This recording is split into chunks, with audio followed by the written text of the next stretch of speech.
Hello, everybody.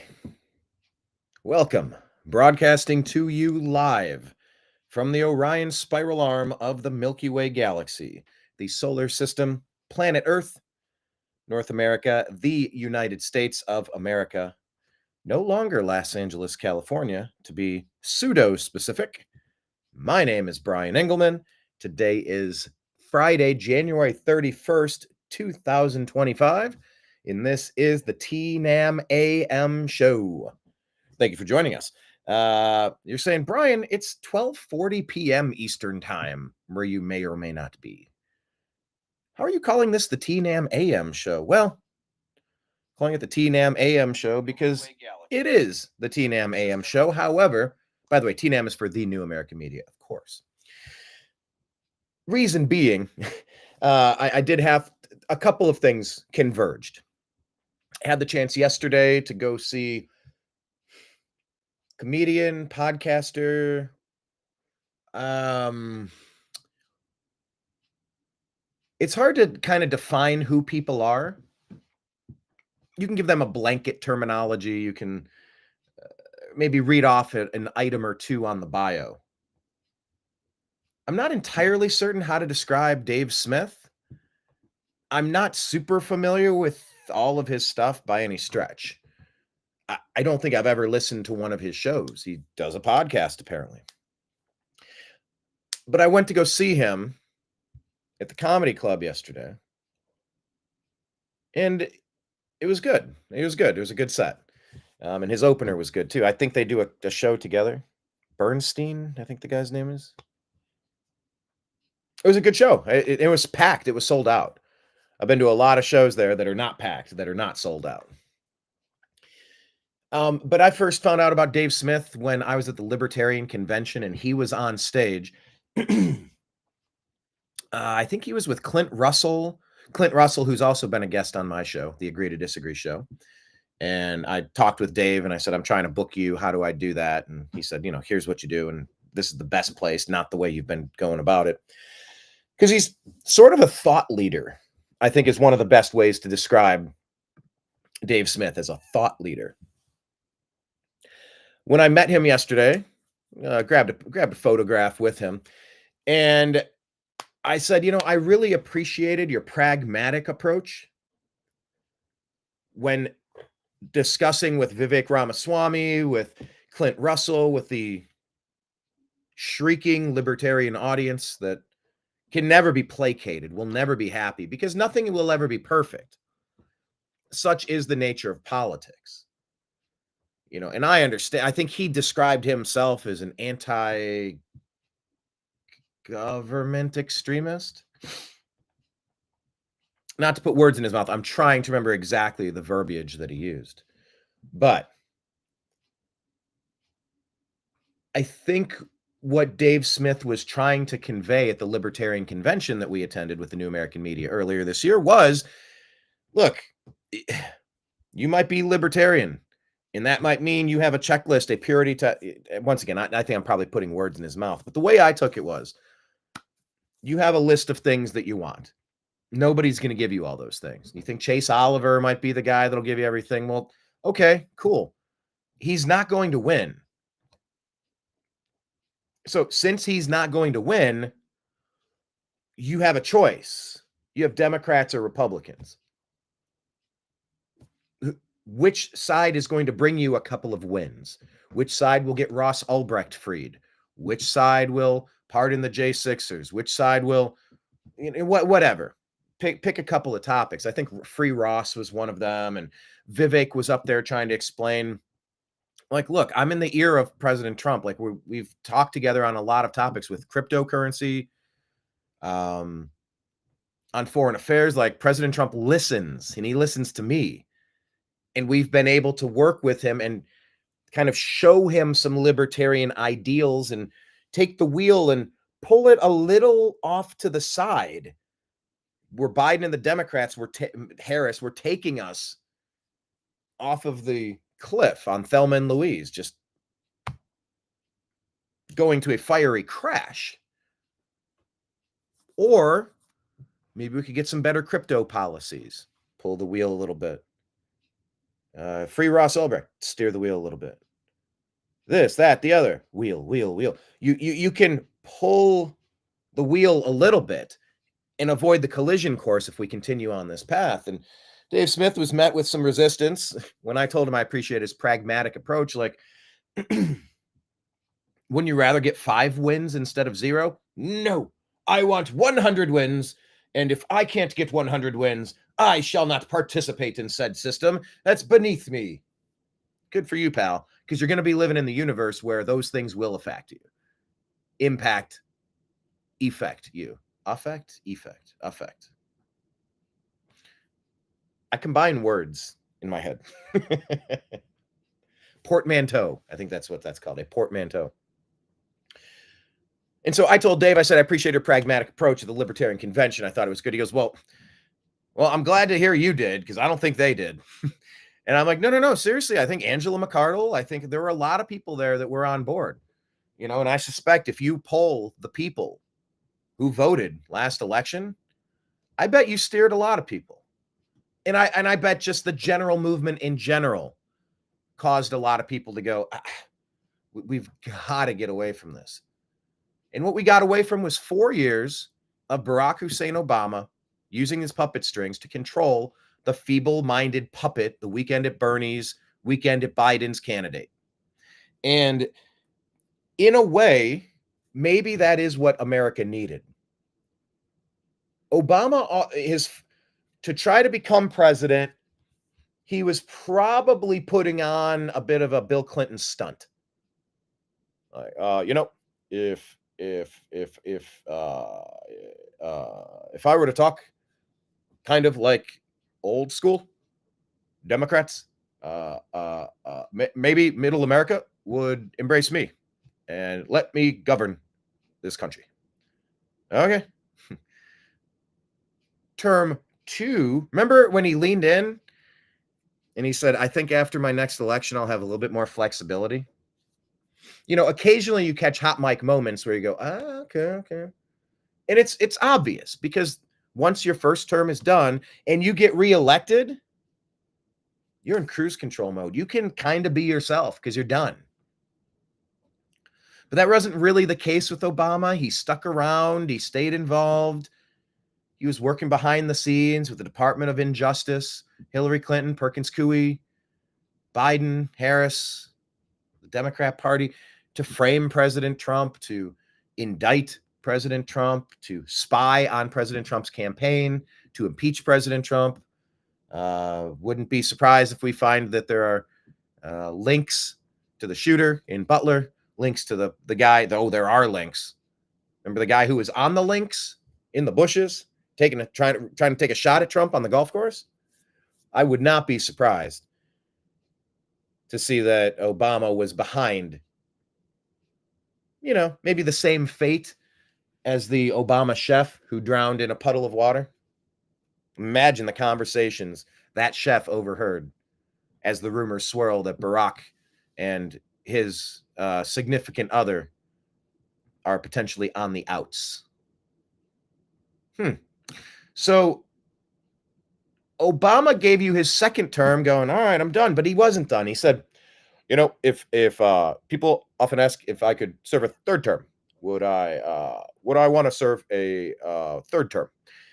Now, maybe if I could be in, say, my sweatpants in the basement with an earpiece, maybe I have Joe Biden or even Kamala Harris. Maybe I could serve a third term. That is what we got out of this Joe Biden monstrosity. Rest assured, it's been a monstrosity. And no matter the difference between Obama's second term to first term, the difference after one term of Trump and Obama seizing control one more time and going, I am going to run hog wild and push all of my radical Marxist ideology with this old white puppet.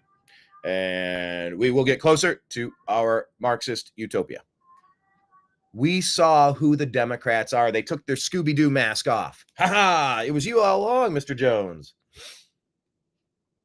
I think America needed that. Because no matter what the Democrats have been telling you, they hate you. They hate this country. If you give the Democrats a choice on almost every single issue, they will give you the wrong answer almost without fail.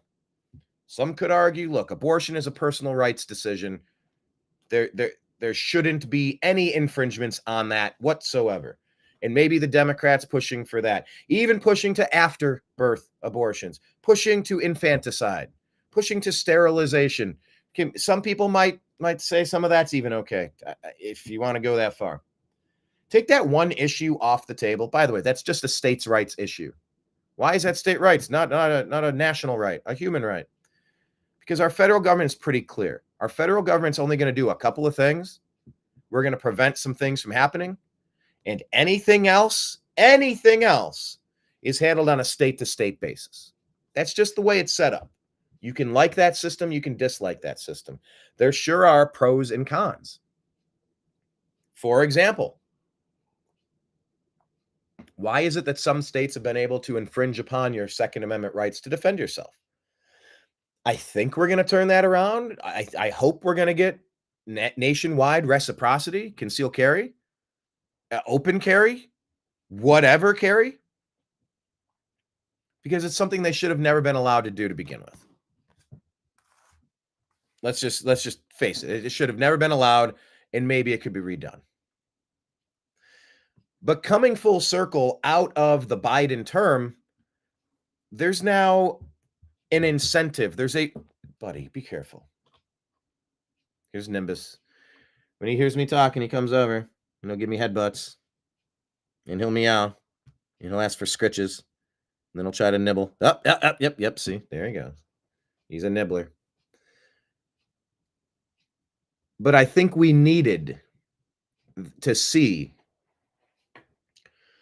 an unchecked Democrat deep state agenda on the table in order to thoroughly reject it. And so, yeah, I mean, Dave Smith yesterday, he said, he goes, I voted for Trump. I didn't want to vote for him. But that's pragmatic. There, watch out now. Hard to type when you're writing. Nimbus likes to be a part of the show. I mean, I like that Nimbus does. Pragmatic meaning dealing with things sensibly and realistically in a way that's based on practical view rather than a theoretical consideration. I think that might be the perfect terminology for what Dave Smith represents. And that's a growing number of people that we might have pristine ideals, maybe a libertarian situation. Nimbus reaches out for my hand. He's like, hold my hand. Okay, I'll hold your hand, buddy. And it's the pragmatic way to go. Would you like a couple of good things or do you want all bad things? And so anyway, I thought it was a good set. If you're not hip to Dave, I would recommend that you check him out because his stuff is good. I'm gonna try to check out some more of his stuff. Like I said, I'm not super familiar with all of his work or his podcast, but it's once again, there's another thing. There's a reminder that you need to get out into the universe. I don't know how many of you are working at home now. How many of you have some favorite musicians, you have some favorite comedians, you have whatever the thing is. When they go around, you should go see them, support them, encourage them. They feed off the energy. It's like this show, knowing that people are watching, seeing people that are typing comments and engaging with the show, sharing it, watching more of it than ever. It's a clink, clink, clink, tossing a couple coins into the piggy bank. It matters. So get out there and go check some stuff out. On today's program, we're going to talk about Hakeem Jeffries. Did he just call to violence? Did he make a not so thinly veiled call to violence? We'll talk about it. Also, who's at fault in that crash over in the Potomac by DC? Getting some more information, and we're getting some incorrect information that if you're just tuning in and getting, I don't know, I didn't pay too much attention to this or that. It's just a reminder to be careful about what we're sharing. On one hand, sharing stuff is not an endorsement, and it's not always saying, aha, I know this thing to be 100% true. It's just interesting. But there was a story I saw this morning about the crash, about the pilot. And I said, okay. And I looked at where it came from and I went, okay, I'm not familiar with this source. Let's keep scrolling. Who else is reporting this? Okay, not familiar with this source. Okay, not familiar with this source. Remember the demonetization campaigns of Google, YouTube, Facebook, Instagram, Meta. It was to push for authoritative sources. You see, the new American media was not allowed to report on the Ariana Grande concert shooting. Don't know why. It was taken down. It was demonetized because advertisers, this is just touchy subject matter. And you're not an authoritative source. Why am I not an authoritative source? Well, we don't know who you are. Wait, you mean I'm not giving you kickbacks and I'm not part of your greasy little club? Am I wrong? Am I intentionally deceiving anybody? Okay. Remember, that shooting, when I did that story, the other recommended ones, because the new American media used to be in the recommended stories. If we're talking about subject matter other people are talking about, we'd be recommended. We're not anymore. We're not monetized on YouTube anymore. They hate us. But ABC, CBS, NBC, ABC, NBC, CBS, they were allowed. Every recommended story was that. And when you clicked on it, those were monetized with Coca-Cola and Chevy trucks and shit. And you could quickly see what they were doing. They were prioritizing and making sure, after many lobbying attempts and interference and violations of our civil liberties from our federal government, to infringe upon our First Amendment rights. So that these social media companies could put their hands up and go, nope, not me. No. We did not censor anybody's speech. We're the government. We don't do that.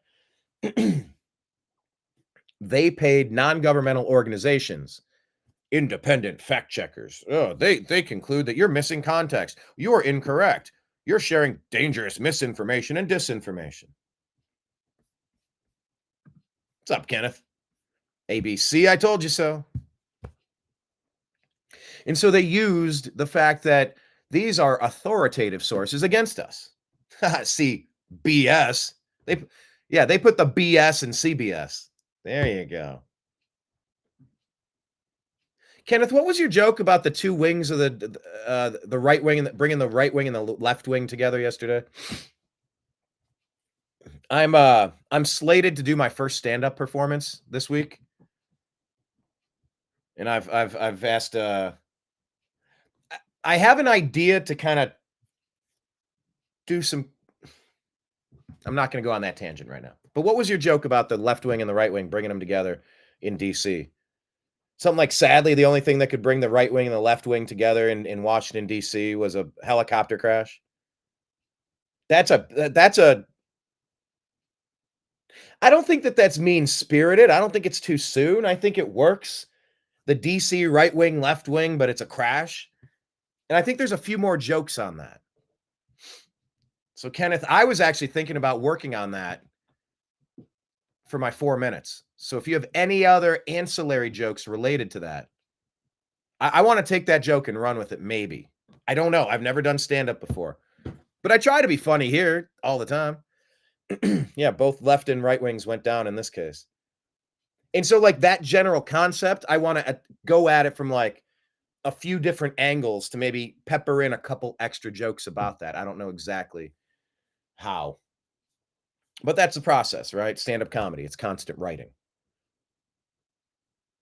But these authoritative sources, what I'm getting at is they want you to believe that it's not on, if it's not on ABC, it's not true, which is bullshit. However, I use that same discernment, personal discernment, this morning when I saw stories about the pilot of the Blackhawk.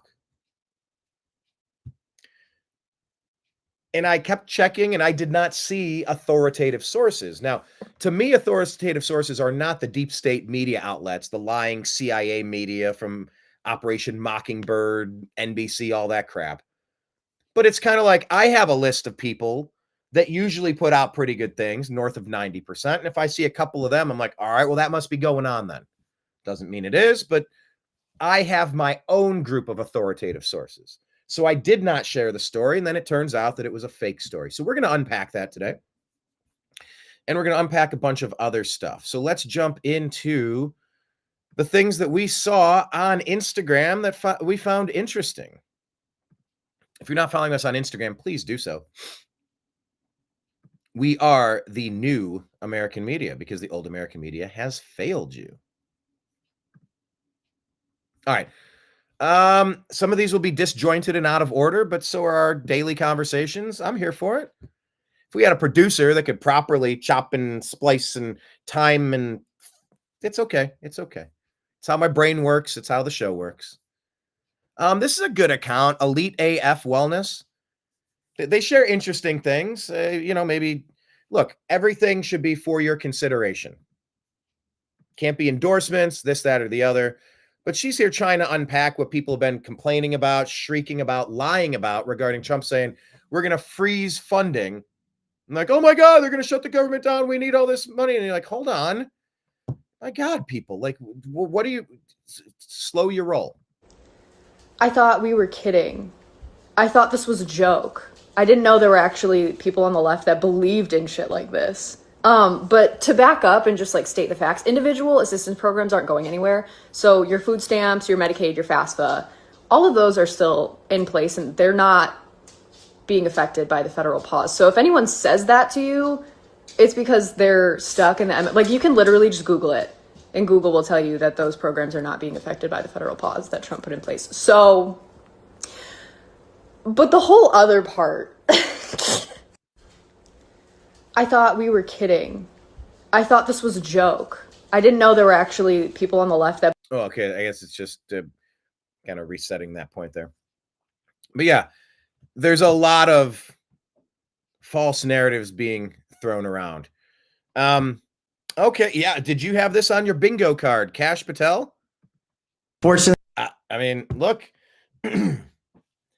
if you're going to peel back the layers of who killed JFK, who killed RFK, who killed MLK, who was actually behind January 6th, what actually happened in 2020 in the election, what actually happened with the COVID intentional lab release. Don't call it a lab leak. Don't call it a comeback. It's been there for years operating, even though gain of function was not supposed to be happening. Fauci was doing it anyway. Or no, Fauci wasn't doing it. He was offloading it to other people. But things are going to get, look, peel back the layers and see what's going on. Here's Kash Patel telling you this is, well, in his words. Senator, yes. I want to get into those details with my family here. Let's get into a few of them. Tell me about it. Well, if you look at the record from January 6th, where I testified before that committee, because of my personal information being released by Congress, I was subjected to a direct and significant threat on my life. And I put that information in the record. I had to move. In that threat, I was called a detestable, and I'll apologize if I don't get it all right, but it's in the record, a detestable sand nigger who had no right being in this country. You should go back to where you came from. You belong with your terrorist home friends. That's what was sent to me. That's just a piece of it. But that's nothing compared to what the men and women in law enforcement face every day. And that's why they have my support. Okay. Fortunately, they blurred it out. I think dropping the hard R. Yeah. The end of that, Lindsey Graham. Okay. It's like,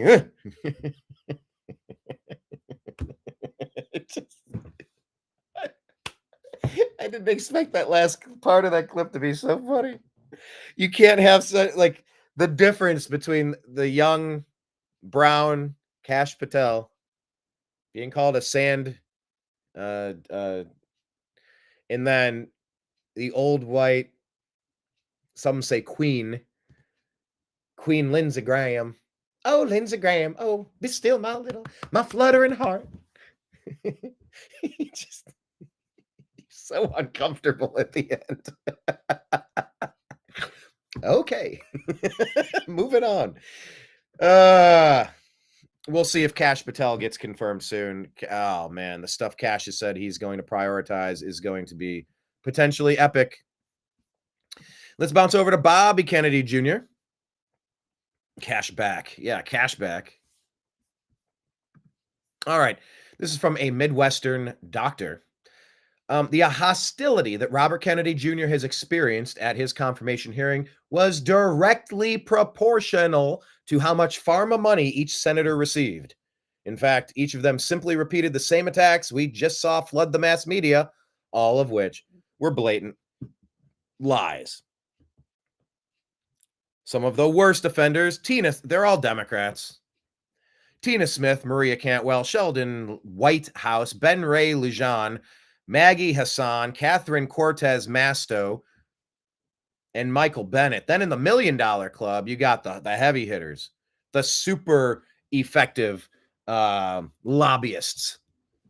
Ron Wyden, Democrat, Oregon, Elizabeth Warren, Pocahontas, Massachusetts, Raphael Warnock from Georgia, and Bernie Sanders from Vermont, all in the Millionaire Club from Big Pharma. So, consider the source. What question of the day? Who said consider the source? What movie is that from? Do you remember?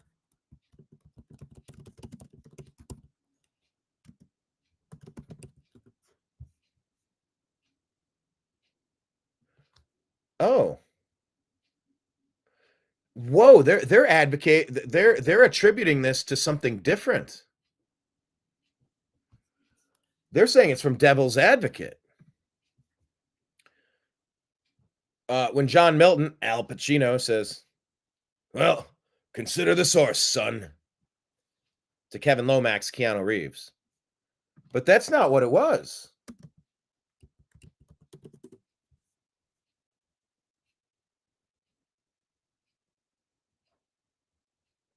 I thought this was from Memento. Yeah, it's the tattoo in Memento. Consider the source. Memory is treachery. Huh, that was interesting. All right. Both really good movies. Memento and Devil's Advocate, by the way. Okay, let's go through some of these. These are Tip Top Keck 45. Sharing this meme dump. Let's go through them. Walter Kim says 5 days ago, America didn't even know who the real president was. And now there's practically a live stream from the Oval Office, and President Trump seems to be at his desk from 7 a.m. to 2:30 a.m. every day, signing documents and chatting with anybody who drops by, and I'm all for it. Jenk Uyghur, I think I'm saying his name right, says Trump ordering the release of government files on JFK, RFK, and MLK assassinations is a great thing. I don't know how much of the real evidence is in there, but I'll take it. And I'd like to remind my friends on the left, releasing the files was originally a left-wing position. Once again, this is the pragmatic approach. This is the thing I talked with Dave Smith about. Take a win. Take a win where you find it. President Trump will do some things that will benefit you personally, America in general. Accept the wins. I'm a Cleveland sports fan. I do a show called the Unhappy Hour Sports Show. And there's a phrase I used far too often, usually about the Cleveland Browns. And it's that it's a game that's close. We had the victory attainable. And man, oh man, just for whatever reason, we found a way. Once again, to, how do I phrase it? To wrestle defeat from the jaws of victory. Yeah. I think it's the way I would phrase it would be that we wrestled away, or we found a way to accept defeat, to steal defeat from the jaws of victory. I think you do it backwards. Normally it's like you steal victory from the jaws of defeat. You were on your last, at the very last second, boom, one punch KO'd him. And that was like, you were 1 second away from being done. And you, what is the word? Wrestled? Stole? I think it's stole. You stole victory from the jaws of defeat. But as a Cleveland sports fan, it's like you steal defeat from the jaws of victory. You had a win. Why didn't you accept it? Why couldn't you seal the deal? And libertarians, left-leaning people, maybe Dave Smith is libertarian, maybe Cenk is, he's a little tough to define, but he's somewhere in the middle there.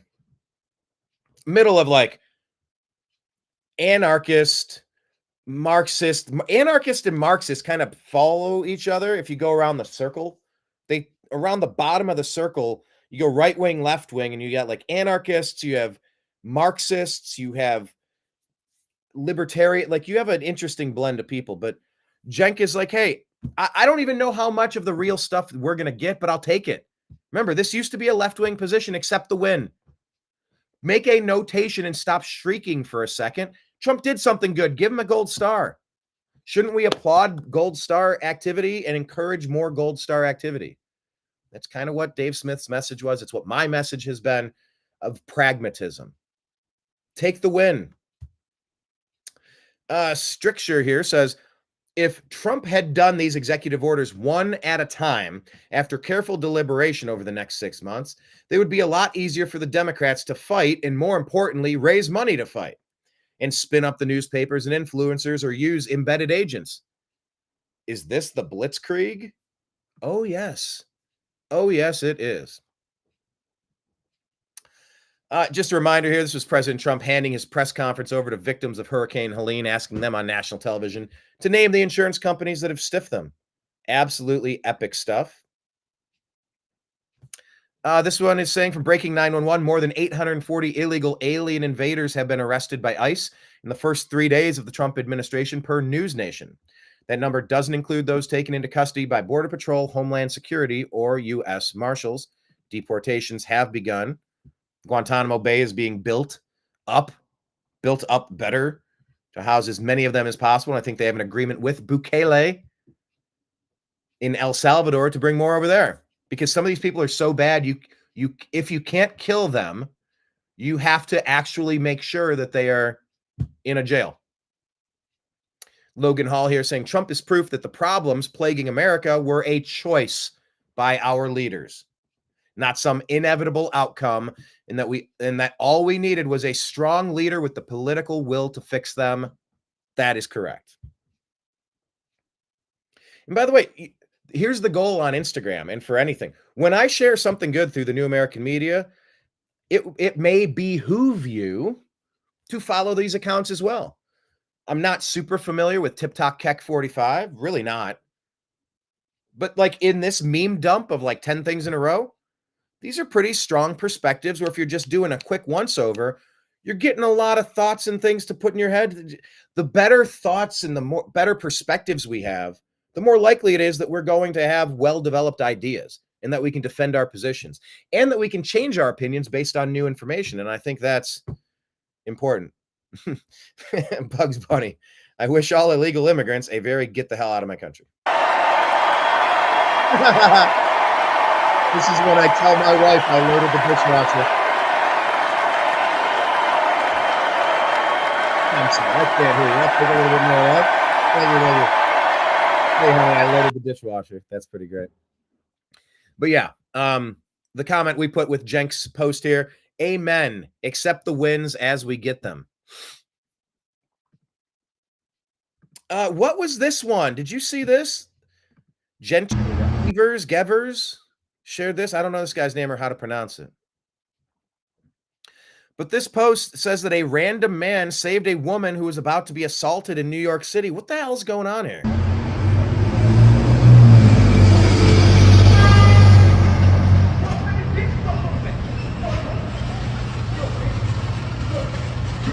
Yelling at this lady, chasing her. It's good. Try to get my phone back, bro. I tried to get my phone back, bro. I tried to get my phone back. Fight you, bro. What's good? I'm trying to get my phone back. You good, bro? You good? You good? You good? You good? What's up? You good, bro? Yeah, you a tough guy? She stole my phone and fucking That leave, shit ain't bro. your phone, nigga. She stole my phone and left, bro. I've been fucking up. Been friends with her for malice, stole my phone and left, bro. Phone. She ain't steal your phone, bro. Yes, she did. I had like She 3 didn't. phones, bro. He didn't take shit from you. You out of your mind. Why is this guy not locked up? There's something wrong with this guy. There's something wrong with him. He's a danger. He's a menace. He's threatening. He's violent. These are violent approaches at people. You come at me like clearly aggressive, psychotic behavior. You have the video. You see where he hangs out. Pick him up and put him in a detention facility so he can work on his mental health and maybe reassume society. That person lost their right to be out on the street. You don't get a right to be a dipshit, a violent monster. No thanks. And bless the person filming who got in his face. That she didn't steal shit, bro. What's wrong with you? And that other guy getting in his face, stopping that. That whole scene could have turned into a horrific headline I would have had to read tomorrow. Enough messing around. We have to protect these people. We have to protect society, protect these people from themselves, and protect us from them. This crazy epidemic, yeah, we got to work on that. He's in need of a Dr. Pepper spray. I mean, you shouldn't leave home without something on your person. You should always have a pull pin in case of emergency alarm on your keychain. Pop. Bleep, bleep, bleep, bleep, bleep, bleep, bleep, bleep, bleep, bleep, bleep, bleep. People freak. And you know what? You are shrieking to everybody within earshot, I need help. Something is happening. And if that slows an attacker down for 3 seconds, it gives you 3 seconds to get the hell out of there. It alerts everyone. Someone might be in danger. You should have Dr. Pepper spray. You should have other things that may or may not be within arm's reach of me right now. You know that phrase, getting caught with your pants down? Don't get caught with your pants down. If you were walking down the street and this happened to you, what would you do? Do you have a plan? Do you have a plan to assume that anybody you walk past could be mentally ill or targeting you or something? I'm not saying that to be not a hypochondriac. I'm not trying to be paranoid. I mean, hypochondriac is kind of like, well, it's different, but I guess it would probably apply. It's not to be paranoid. It's just that's what's built into the male DNA. Another part of what Dave Smith was talking about on stage yesterday was male and female gender roles, and did a whole run on that. You know, men are just wired different. We're the protectors. We're the hunters, the gatherers.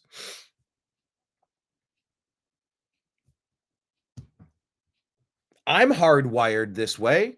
Maybe it's because I moved into Los Angeles and we had crazy violent people that you had to keep an eye on. My God, they'd arrest them and they'd dump them back out on the street the next day. And you're going, it's the same 5 people causing 95% of the problems. Help us. Please get these people off the streets.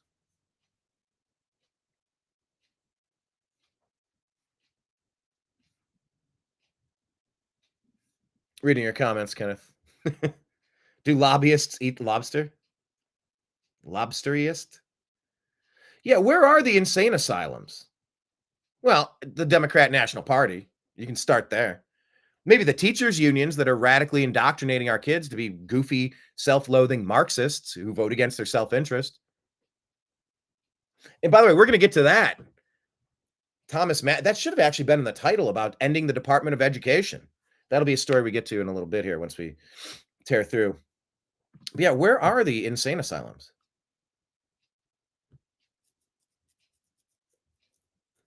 Dude, you're saying that's one kid on top of each other in a suit? Dude, I told a joke about that the other day. Like, this dude came in a cowboy hat where I was at. He was like 8'17". I was with a couple people and I'm like, I don't know what person you're talking about. That's not a person. That's three people. That is somebody standing on top of the shoulders of someone else on top of their shoulders wearing that clothing. That is not one human. Holy man, if I could get that person to play left tackle. Oh, or defensive end or something. Yeah, where are the insane asylums? Anyway, bravo. Be ready to step in and help a fellow person out if weird shit's happening. I know you put yourself at great personal risk, but the only thing it takes for evil to succeed in this world is for good people to stand by and do nothing. Bravo. Thanks for posting that. Yeah, and this one was just from Matt Van Swall saying President Trump saying he sent the Army Corps of Engineers back to Western North Carolina to rebuild all the bridges and roads. What is happening right now? You're telling me that Biden could have done this the entire time? Yes, that's a theme here. They hate you. They hate you. And it's, there's a migration crisis, and we need to be charitable, and equitable, and diversifiable. No. That's the Obama doctrine to flood each sovereign nation with non-members of that nation. That's their plan. Reject it, reverse it. We are so fortunate. We are so blessed to have leadership in this country that is doing what needs to be done. We have been on the wrong track for so long. Anyway, Mike Lee, based Mike Lee is his account. You should follow him. This is shared from Benny Johnson. But here he is talking with, who's that? Laura Ingraham, I think. Talking about Kash Patel. How did Kash Patel during his confirmation hearings? Kash Patel knocked it out of the park. I've been in the Senate for 14 years, on the Judiciary Committee the entire time. I don't think I've ever seen a nominee facing so many headwinds perform so masterfully, handle himself so flawlessly as Kash Patel did today. Look, they threw everything at him they had, and every single time he proved up to the task. Here's the thing, Laura. There's so much pearl clutching going on here. Oh, yeah. These are the same people who looked the other way for the last 4 years as a campaign of politically motivated lawfare has been underway, wreaking havoc on the American constitutional form of government. Not a peep out of them, not a worry in the world about the political weaponization of the FBI. Now you've got somebody coming in promising to clean it up, and they hate him for it. They're irate about the fact that somebody's going to be doing that. They're the ones now panicked about lawfare when Kash Patel all along has said it's wrong, he's not going to engage in it, and they don't want to take yes for an answer. Kash Patel. Accept the win. This is a win, people. A huge win. The corruption in our three-letter agencies, and it all goes toward the deep state, the Democrat deep state, and the traitors in the Republican Party who pretend they're your friend, and they're not. Accept the win. This reform must happen, and there need to be safeguards and checks and balances put in place so that this never happens again. This has been weaponized. It's the Obama agenda, the Obama doctrine, to weaponize these departments to go after white people, straight people, Christians, pro-lifers, Catholics, anybody that isn't in his list of pet groups. If you're not a globalist, a Marxist, a non-white, he's got a list of people and things he hates. The Constitution, the Bill of Rights, personal freedom, personal accountability. That's what Obama did. He targeted groups of people through the government. It's pure treason. It's an abuse of power, civil rights violate. Like, Obama needs to get Obama's just one person. But in many, many ways, he has been the mastermind of this organized chaos that we've witnessed over the past 20 years. And with people like Kash Patel in there, let's get into those phony FISA warrants that Hillary and Barack worked on so that they could spy on Trump illegally. Let's start there. Let's go into Ukraine and why you overthrew it in 2014 with Victoria Nuland. Obama, Biden. There's a lot to unpack. Yeah, Obama now allegedly knocking boots with Jennifer Aniston. I was like, whoa, now there's a story I didn't have on my bingo card. But then I saw Jimmy Kimmel making a point to push this story, and I went, oh, this is propaganda. Okay. So I'm operating under the assumption that this is propaganda. Why would he be with a lady? You know.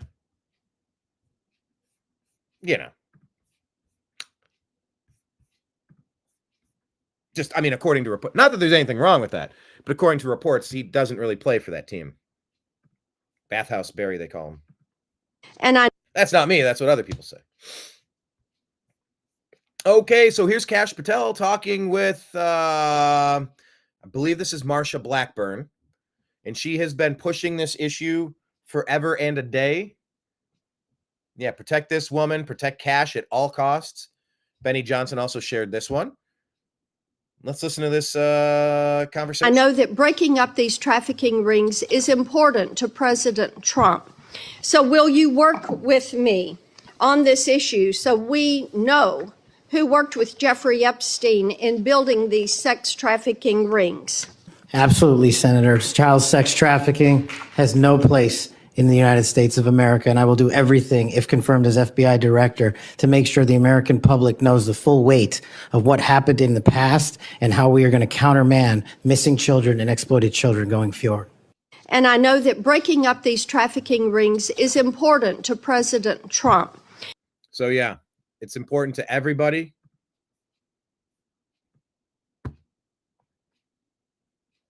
Let's go.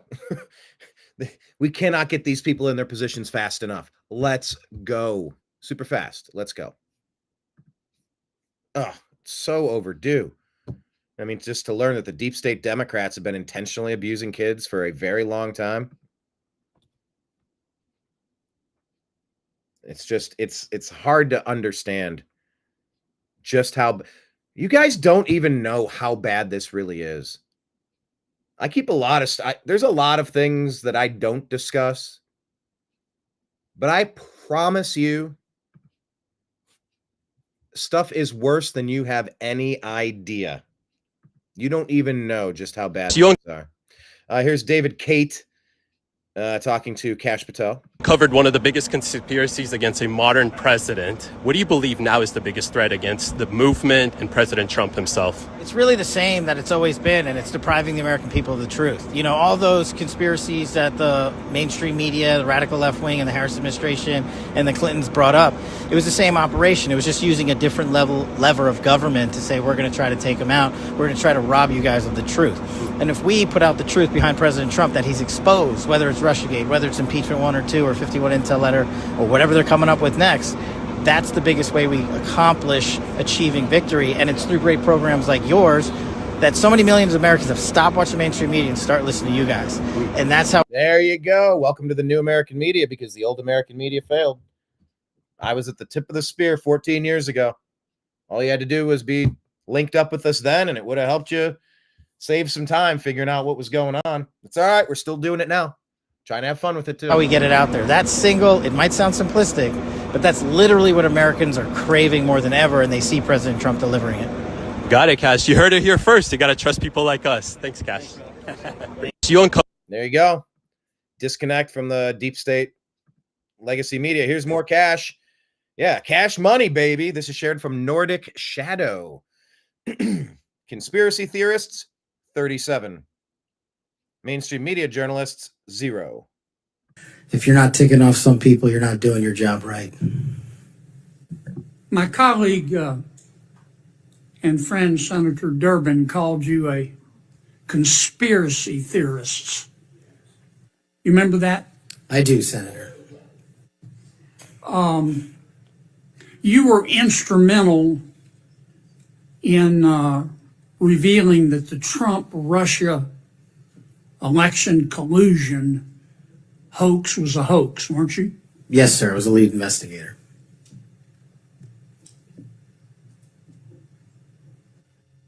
Sounds to me like we need to get some new conspiracy theories because all the old ones turned out to be true. Facts matter, Senator. Yeah. I mean,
Oh, no sound. Thank you.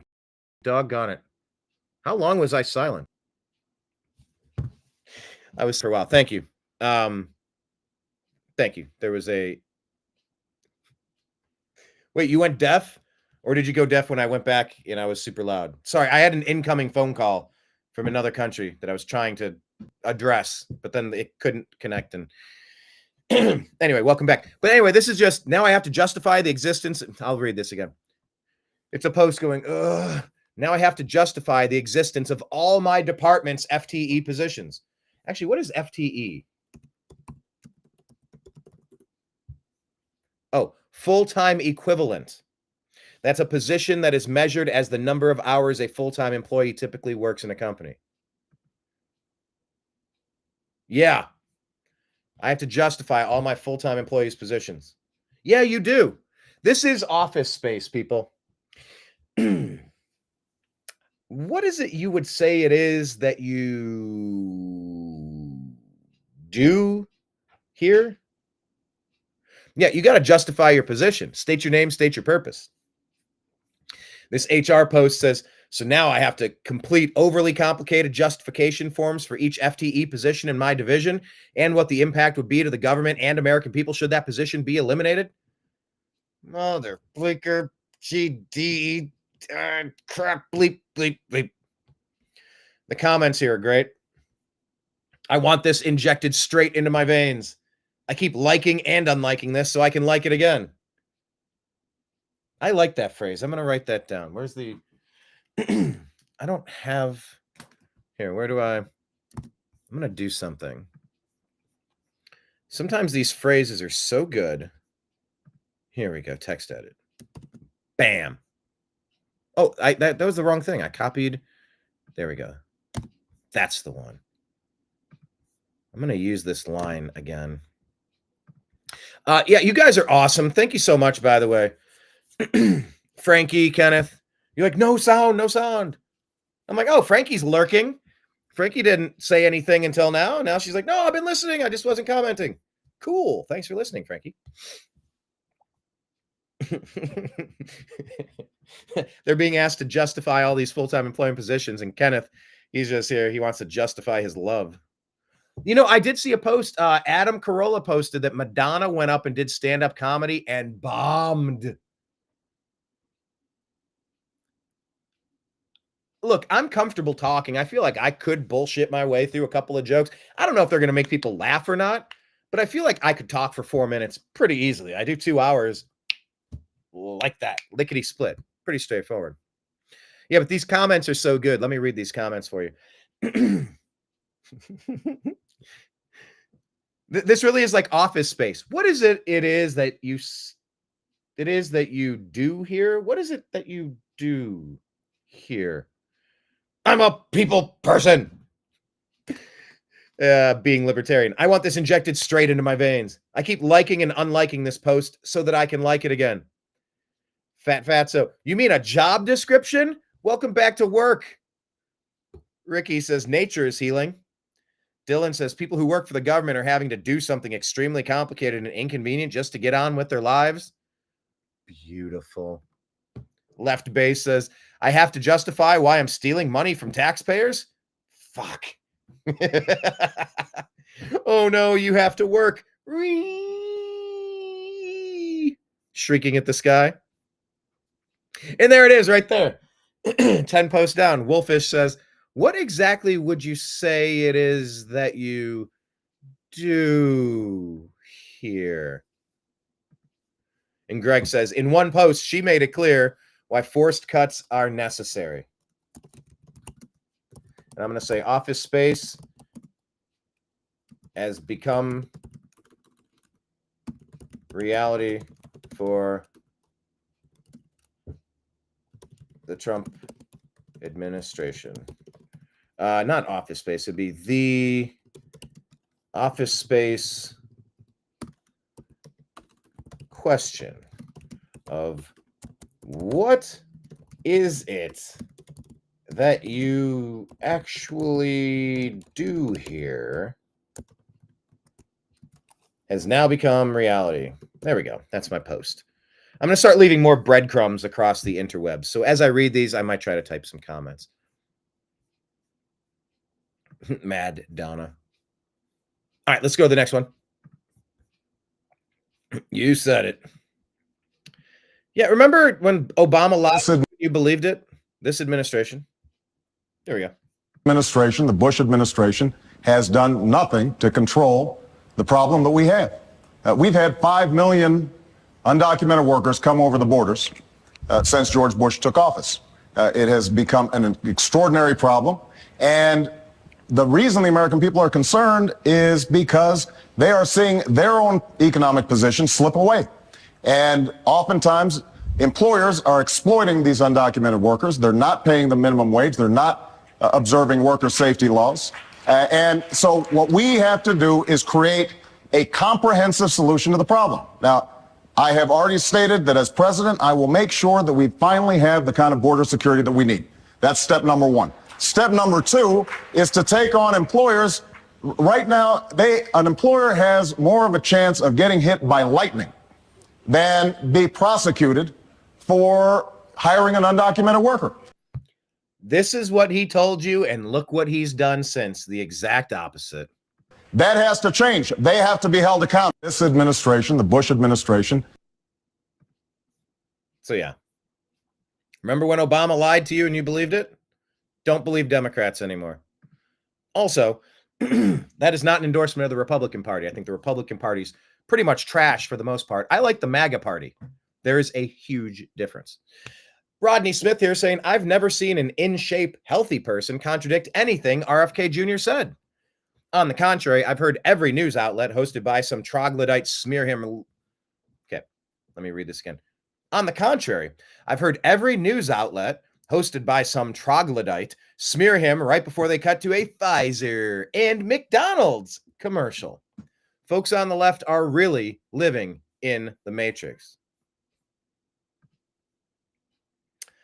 Let's file this under the file this under just something to be aware of. Phoenix, Arizona.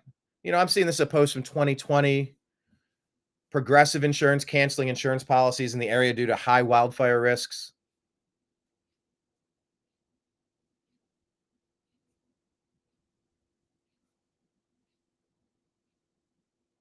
They're saying the same thing right now in the Palisades, that they're going to build smart cities. And where are the acres that Bill Gates bought the land? You got to know the players.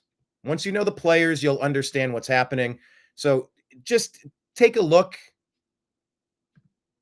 at places that are trying to implement these smart cities and try to figure out if they are going to have your best interest in mind. First video. And be very careful, because smart cities sound cool, but man, they are the control grid for sure. We're back to Based Mike Lee saying something's very wrong with this. These are new angles showing the mid-air collision with the Blackhawk. The Blackhawk can be seen flying at speed over the Potomac from the left side of the screen. The American Airlines plane can be seen flying towards the airport before the two collide, causing a mid-air explosion and fall into the river. In a second video, you can see the Army helicopter and American Airlines plane travel toward each other. After the collision and subsequent explosion, the airliner can be seen spinning into the water, and the Blackhawk is also seen falling into the water.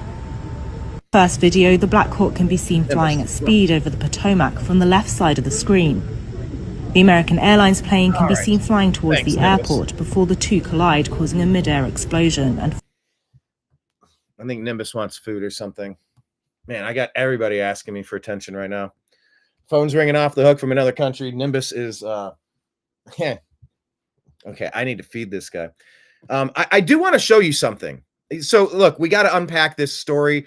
President Trump has come out, and he has kind of said that the Blackhawk, it appears the Blackhawk was in the wrong. And that's part of the story today, is that we've been receiving information that may or may not be accurate. About who the pilot was and what is the purpose. Was there intentional acts? Was this an intentional attack? Did you get somebody in the military on the inside to commit an act of treason? Don't know. I'm going to play you this. This one is beautiful about the science being settled. This makes so much sense. But first, I do want to show you this. I posted this. I think it's an important video. This is Jeremy Brown's girlfriend, Tylene Aldridge. I was doing an interview with her outside of the DC Gulag. And this, while I'm talking to her, her boyfriend, Jeremy Brown, calls in to say that he's not being released from the Trump pardon. Let me pull this one up. I want to show you this video. If you're not subscribed to us on YouTube, please do so. But I do want you to see this. I think it's really interesting, this story. I want to get your thoughts on this.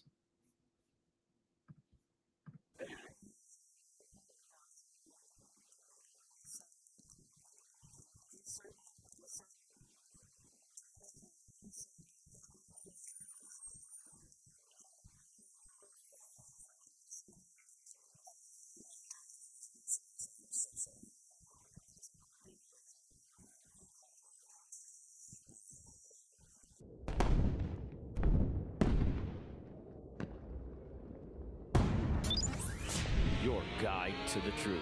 The new AmericanMedia.com.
Your guide to the truth.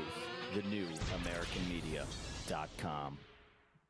All right, so I shared that video to some people who were outside of the DC gulag.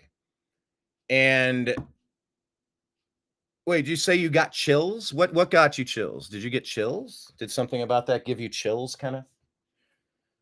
I shared this with some people. By the way, there's our New American Media page. Make sure you're following us. We have, let me click around. How do I do this? How do I show the studio, maybe? Content? Here, let's go to no, I want to show you the overall analytics. Where's the ones that show you the page in general? I don't know. But like I said, this is the page that I have. Okay, I guess right here, 1.6 thousand videos, coming up on 1,700 videos, 6.41K subscribers. There's so much content on this page. But yeah, that video, it's painful. It's painful to watch. You know, I don't know. Here, let me switch the screen back to this. I don't know if I believe this lady. I don't know if I believe Jeremy Brown. How could anybody? It's essentially a he said, she said case. These people that I interviewed, this woman, this nice woman, she told me that they were set up. She said that they were asked to participate in their proceedings and to turn on other J6ers. He declined. He filmed it and he put it out there and it made him look bad. So then they showed up, planted evidence, and ruined his life.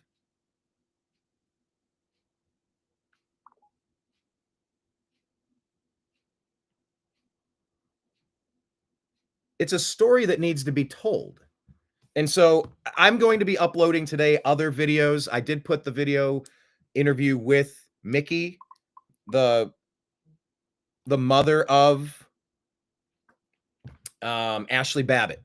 I'm going to put up my interview with Stuart Rhodes and a bunch of other interviews from the week as well. It's just editing is not really my strong suit. I'm not super fast at it. My brain gets bogged down. I love connecting with you guys and having Kenneth, what were the chills? You said, I got chills. And yeah, it's a food fight. What was your comment about chills? Here, I'm going to type it.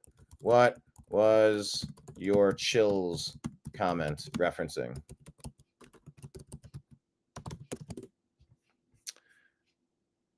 There we go.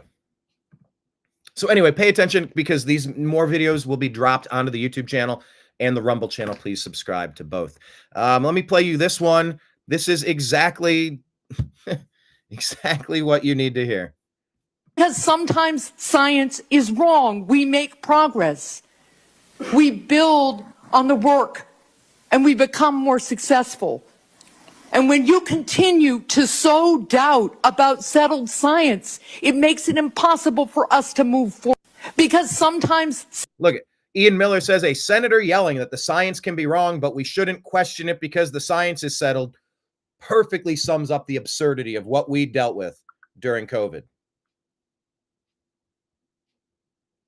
Perfectly sums it up.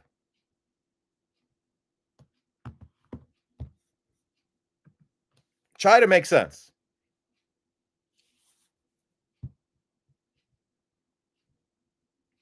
JK, just kidding after the intro. Okay. Yeah, this who's a Senator Hockenbacher? Hickenlooper. I think that's who that one is.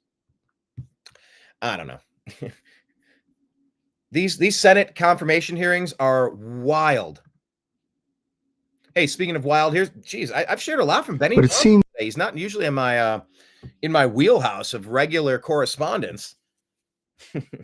But hey, take a look. This is CBS is in talks about settling President Trump's $10 billion with a B dollar lawsuit over election interference. After they interviewed Kamala Harris and they edited the content to be completely different from what it was. Take a look at the difference. Here's the actual answer to this pretty straightforward question. She gives a verbal word salad, and then they chop it together to make her look as reasonable as possible. It didn't work even how well they tried. They really should have just edited this question out, but here you go. It's election interference. It seems that Prime Minister Netanyahu is not listening. Well, Bill, the work that we have done has resulted in a number of movements in that region by Israel that were very much prompted by or a result of many things, including our advocacy for what needs to happen in the region. But it seems... What? You remember this moment. You remember this moment. This was the equivalent of Bart Simpson giving a book report on a book he didn't read. It seems that Prime Minister Netanyahu is not listening. We're not going to stop pursuing what is necessary for the United States to be clear about where we stand on the need for this war to end. But it seems... That is a completely different answer. A completely different answer. CNN. Man, another Benny one. All right, Benny boy. Good job, Benny Johnson. Sharing some interesting stuff here. Pete Hegseth talking with Fox and Friends. Talking about the military. What can they do about the aggression at our border? Cartels have been declared terrorist organizations. And if you find that, and we know if there's Al Qaeda, we're going to hit them. I don't care if you're in Somalia, Sudan, or in Syria. If we find that they continue to fire at our border controls and they continue to put fentanyl into our country, as the Secretary of Defense, are you permitted now to go after them in Mexico or wherever they are? Brian, I don't want to get ahead of the president, and I won't. But that's ultimately going to be his decision. But let me be clear, all options will be on the table. If we're dealing with what are designated to be foreign terrorist organizations who are specifically targeting Americans on our border, and we're finally securing our border. We've been securing other people's border for a very long time. The military is shifting toward an understanding of homeland defense on our sovereign territorial border. That is something we will do and do robustly. So we're already... Drug cartels have been... Isn't it about time that we take care of this situation at our border? I think it is. It's so nice to have real leadership. It's kind of the best thing that we've seen in a very long time. This is our country. We need to defend. But there's this... Speaking of how you prioritize things and putting things in check that need to be prioritized, how about this one from J.D. Vance? He's getting a little grief on this, but no, dig down. Let's build. This is a foundation to build upon. You don't have to be a member of this group, but this is kind of how the group views things, and it's the right way to view things. Old school, and I think it's a very Christian concept, by the way, that you love your family, and then you love your neighbor, and then you love your community, and then you love your fellow citizens in your own country, and then after that, you can focus and prioritize the rest of the world. A lot of the far left has completely inverted that. They seem to hate the citizens of their own country and care more about people outside their own borders. That is no way to run a society. And I think the profound difference that Donald Trump brings to the leadership of this country is the simple concept, America first. It doesn't mean you hate anybody else. It means that you have leadership. And President Trump has been very clear about this, that puts the interests of American citizens first.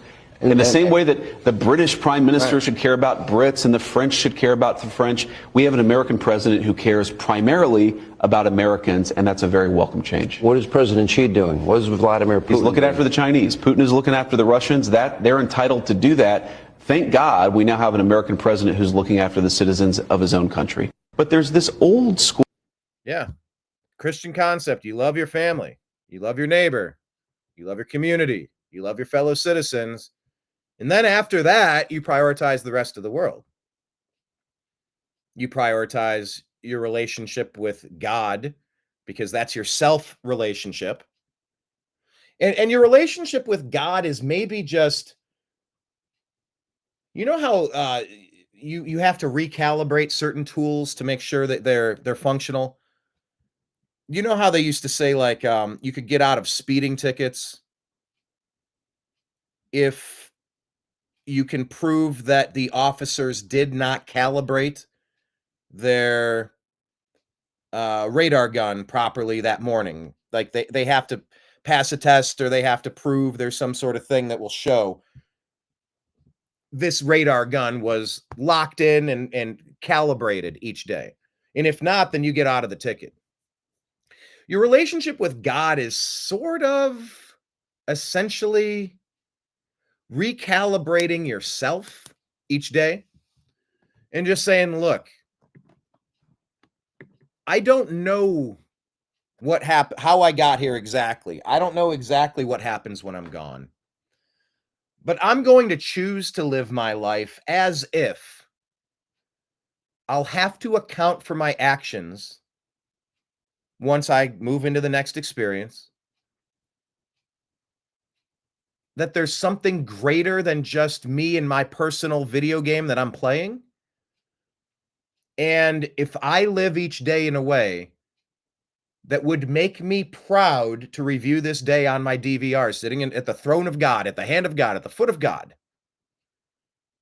and we're in the waiting room, we're on the couch, we're watching TV, and it's my life, and I could say, hey, big guy, throw in the old chicken wing, hey, big guy, that was a pretty good day. Do you see what I did there? That was good. I get a gold star there. I tried hard. I did something good. Makes me feel good. You feel good watching me do that, right? I did that because I think that's how you want humans to act. And plus, just like that makes you feel good because you can do something positive. If you live your life in a way that it's reckless abandon, God has TiVo. Yeah, I've said, like, our eyes and ears, it's the microphones and stuff that we have. Recording, voice, video, audio. And yeah, I think we might have to judge ourselves. We might get judged, and we might be our own harshest critics. We'll see how that plays out. But yeah.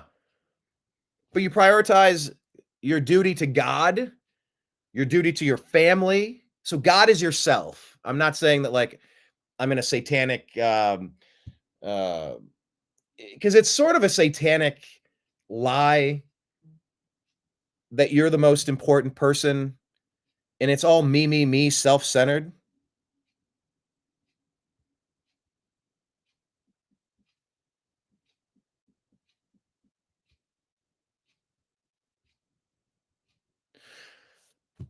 But there's an overarching feeling that we are interconnected. So there's the feeling that self is in service of godly pursuits, to just try to be good, try to be successful, try to be helpful, productive, and embody some of the best traits of humanity. So I think that self and God, that is self. And then there's your family, your loved ones, the people that birthed and raised you, your siblings, the people you choose to be with. And then there's your local community, your homeowners association, your city. We are all but one of God's pixels. That's a pretty good way to say that. I mean, it's kind of funny, but it's pretty good too. And so you prioritize. You go self, family, local community, your group of buildings, maybe your city, maybe your state, maybe your country. I mean, you're peeling back layers of the onion, one after another, after another, after another. They're little nesting Russian dolls, the Russian nesting dolls. Oh, you take one out, now there's a little one inside there. You take another one out, there's one there. But by the time you got to go through 1, 2, 3, 4, 5, 6 before you start getting into Ukraine, before you start messing with Gaza, all these things. You got to take care of your own. You put on your own oxygen mask before you attempt to help your neighbors. Because if it's Jordan Peterson, clean your room. Take care of the things that you have control over first and foremost. And that's how you live a successful life. And yeah, so JD Vance, that's pretty good there. Speaking of what's not pretty good, T, I gotta ask. You come into the show, you have a copy and paste thing. You're what? What is the purpose here? Like, you're employed by who? I'm genuinely curious. Who pays you to come in here and paste this on the screen? For what reason? Calling a Nobel Award-winning pharmaceutical drug with very limited side effects that have had billions of prescriptions and helped millions of people, billions of doses and helped millions of people. To try to demonize that, for what reason? Is that because it's cheap and it's effective? Is that because ivermectin could potentially help in more ways than just COVID? Is that because that could threaten the profits of large pharmaceutical companies? So do the pharmaceutical companies pay you to come in here because we're having an honest conversation about the nominees, the Bobby Kennedys of the world, who want to figure out and get to the bottom of why in the hell are we all so diseased right now? Why are you here posting that?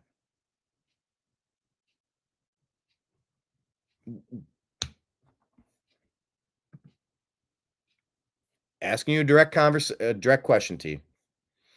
High T? No, that feels like very low T, actually. Feels like very low T.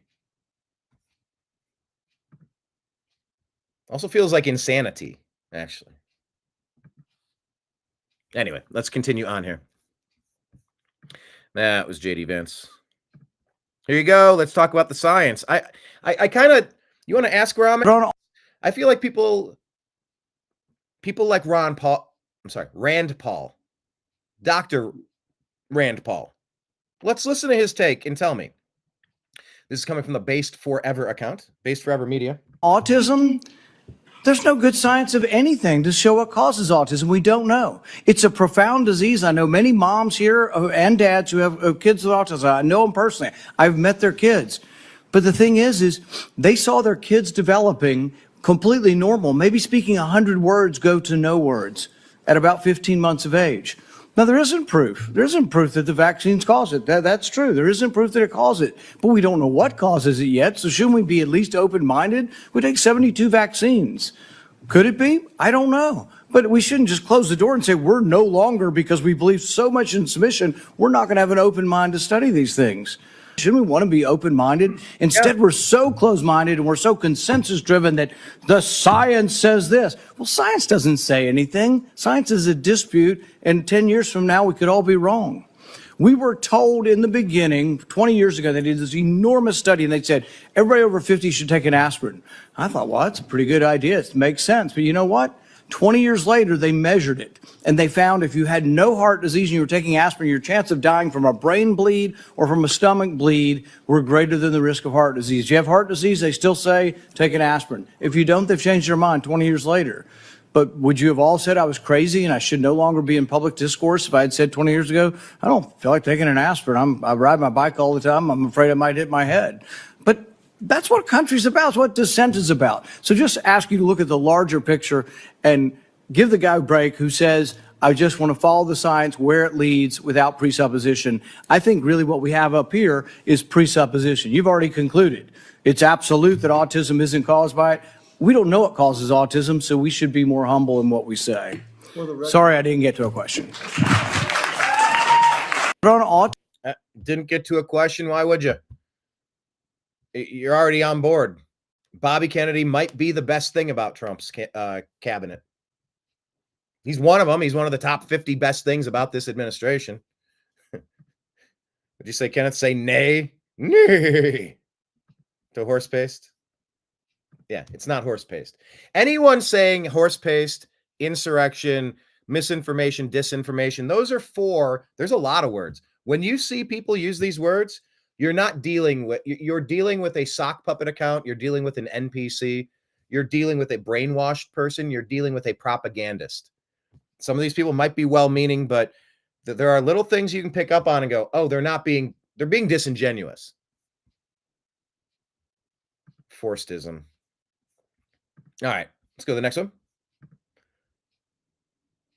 Just this popped across my feed as we're talking about, freedom and liberty and health and wellness. And we saw that clip earlier where that woman was almost assaulted by that crazy guy.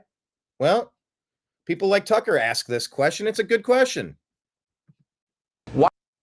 Why shouldn't my wife have the same firearm at home that your bodyguards use to protect you? Is that fair or is that unfair? Why is it unfair? That's a ridiculous argument. Oh, why? It's absolutely ridiculous. Why is it ridiculous? Because you're more important than me? No, I don't. You are trying to. No, I'm asking a sincere question. Why should you get to protect yourself? Our cops should not be outgunned. No, period. I'm talking not our cops. Our military shouldn't be outgunned. No, your cops, period. Capitol Hill Police, have. Why don't we just limit them to the same gun I can have at home? Why can't we have a real conversation about this? This is a real conversation. Why is it nonsense? I'm merely saying that you have better protection than I do. And you're saying that my family doesn't deserve to have a certain species of weapon. You get to decide what we can protect ourselves with, but you're not going to in any way take the ability to protect you away from the Capitol Hill Police. Why should... Just, there you go. Everybody has the right to self-defense. This was an interesting video here. This was from New Emerging King. Here's a good experiment. I like this experiment. New Emerging King. Check this one out. Separate videos before the election. If I talked over the beginning of that, he made 2 separate videos before the election. One of the videos said I was going to vote for Kamala Harris. The other video said I was going to vote for Donald Trump. And I just wanted to see the mixed reactions from people and how people would react. Because I do a lot of work from my hometown, do a lot of work from my community. I work with young boys. And I never said who I was voting for. But I made those 2 videos because I wanted to show people how they are in reality. I made the Donald Trump video and I made the Kamala Harris video. Under the Kamala Harris video, you definitely had some Trump supporters like, well, we understand that you may have a different opinion or whatever, but we still support what you do. Maybe you'll wake up one day, etc., etc. You know, things like that. It wasn't nothing vile, wasn't no bad comments or nothing. I made the Donald Trump video. I got people that unfollowed me. I got people saying they can't support nothing I do no more. I got folk calling me all types of names, etc., etc. But what's crazy is all of the Kamala Harris supporters have become what they accuse Trump supporters of being. When you say you support Donald Trump, y'all be ready to kill him. Y'all ready to burn them at the stake. You calling them all types of names. You're unfollowing me. You don't care what they're doing for their community, nothing. If you support Trump, F you, I hate you so much, etc., etc. But all the people under the post, all the Trump supporters, when I said I was going to vote for Kamala, it was all love anyway. They was like, well, we still support what you're doing. We still going to donate. we still love the work even though you don't have to support Donald Trump, et cetera, et cetera. So I've only received hate from the people that call themselves the tolerant side, the side that's supposed to be about love, the side that's supposed to, that's not about hate. But it's crazy because they project everything that they are.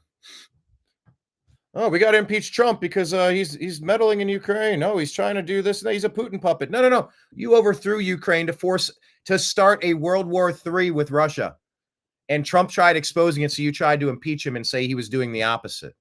These Democrats, these deep state Democrats, almost literally, almost all the time, do the exact opposite of what it is they're claiming to do. The hatred, the racism, the things that they pretend to be high and mighty on.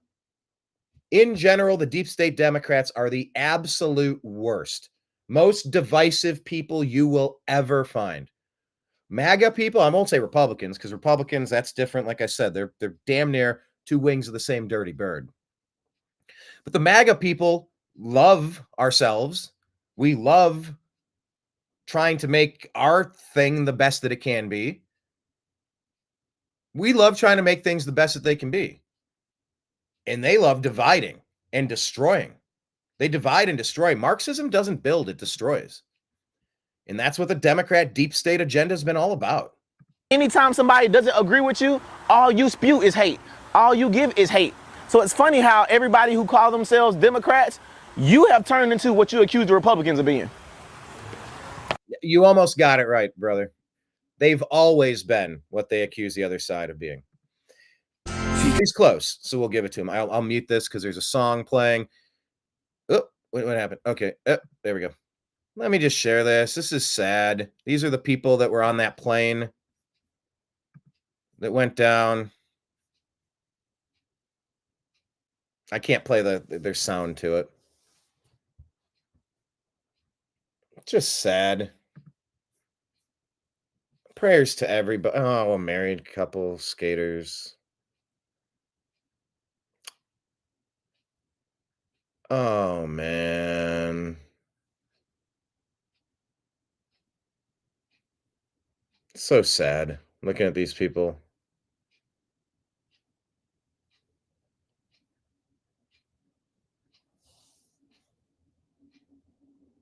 There's an Epstein flight attendant on there.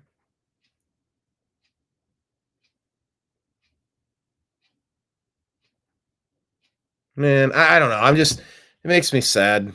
And we got to figure out why this happened. This person here in the comments, and I heard this too. I heard another recording where flight controllers were asked the Blackhawk if they saw the plane, and they said yes. But people were speculating they saw another plane that was taking off, mistaking it for the incoming plane. Perhaps they didn't see the one that was landing. The plane had right of way and was under automatic warnings, but the copter was allegedly, in the post that they saw, operating visually as it was supposed to. Certainly suspicious, but it's hard to sort it out. I don't know.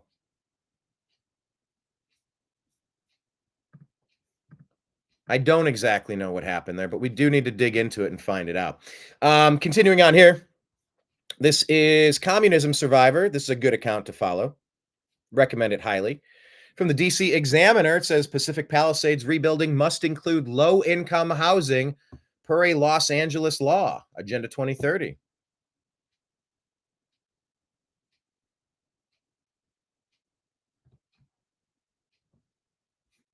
The comment here, if you look into the rules for this, the loans given to developers to build low-income housing are forgiven after a period of 7 or 8 years, resulting in a free and clear property for the owners, able to do with it as they please, and that's why they're building $700,000 affordable units. Look into it.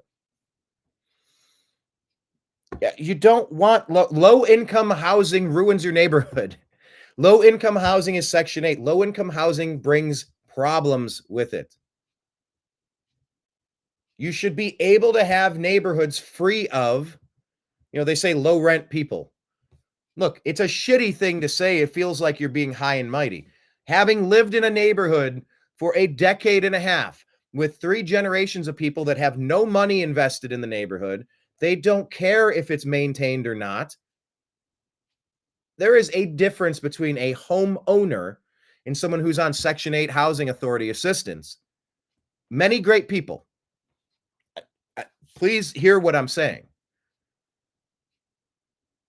But when people have skin in the game, they care the most about not letting their place fall to shit. And when people don't have an incentive to care, they don't go above and beyond. They don't participate in their homeowners association. They don't clean things up, work with their local city leaders. They don't care because it's not their investment. It's not part of their portfolio of how they're trying to build generational wealth. It is a different mindset. You can have low income housing, but it shouldn't be shoehorned into every single community. You can do this in places and you can try to make those communities better. You don't need to force permanent renters into homeowners communities. What is BlackRock doing? They're trying to buy up your single family homes and turn them into permanent rentals. Don't you want to know your neighbors? You don't want an endless supply of God knows who with God knows what intentions going on next door. I had that next door after I moved out of Los Angeles. It was a damn Airbnb next to me. I didn't want that. Parties and smoke and loud music and trash. I don't want a hotel next to me. I want a family next to me. Someone that if shit ever went sideways in the community, you go to your neighbor, you know your neighbor. You work with your neighbor. That's community. So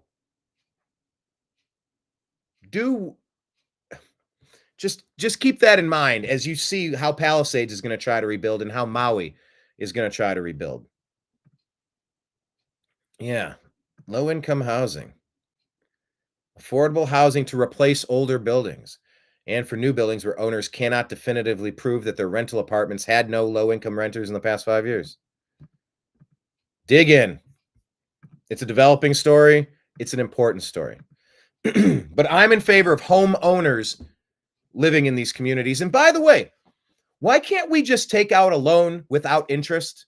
Why are we paying interest? I buy something for X. How about I just pay it off on a deferred program? Don't you want to encourage people to have home ownership, to build some generational wealth, to get a couple of windfalls in their lifetime, maybe? Look at the mortgage scale of what you pay. It's like 95% of it goes to interest. What the hell are we paying interest for?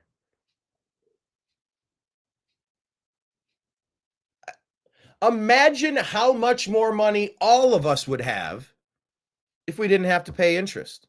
Who are we paying interest to? Why are we paying interest? Why can't we create a digital cryptocurrency where each person is afforded enough cryptocurrency to purchase a median home for the area that you're in? Something like that. I don't know. Or up to $500,000 if you want to go above and beyond that, whatever. But and then your loan is to the cryptocurrency, and over the next 30 years, you make regular payments. And maybe something like that could build the stability of that cryptocurrency. Who the hell are we paying interest to and why? Why the hell do banks get to collect all this interest? I was just looking at end of the month, you pay your mortgage, and it's like, God, and they got charts and graphs showing no matter what you pay, it's almost all going to interest, being pissed away. Every month, $1,000, $1,500, $2,000. If that all went toward the principal, these homes would be paid off in a couple of years. Oh, instead they crank it out 30 years, 35 years, 50 years. All of that extra money could be then put into other things: retirement, investments, companies, growth, investing back into your communities. Yeah, greed tryst. And by the way, the other thing people were talking about with just go back 2 stories. I'm reading your comments, Kenneth. You saying EDI pilot? Did you see this plane? Did you see this plane? Hey, did you see this plane? I don't think you're supposed to say, hey, do you see that thing? They're supposed to say, Blackhawk, drop low. Blackhawk, bail. Blackhawk, hard left. Blackhawk, on a collision course with a flight. You're supposed to give them a direction, a directive, an order, a command, not a question. Hey, do you see that thing? Kaboom. Still unpacking it, but I've seen this kind of chatter going around. If that audio is true, the question of why did they ask a question instead of give them an order? You're on a collision course. Change course. 90 degrees anywhere else. Change. I don't know, but that feels right.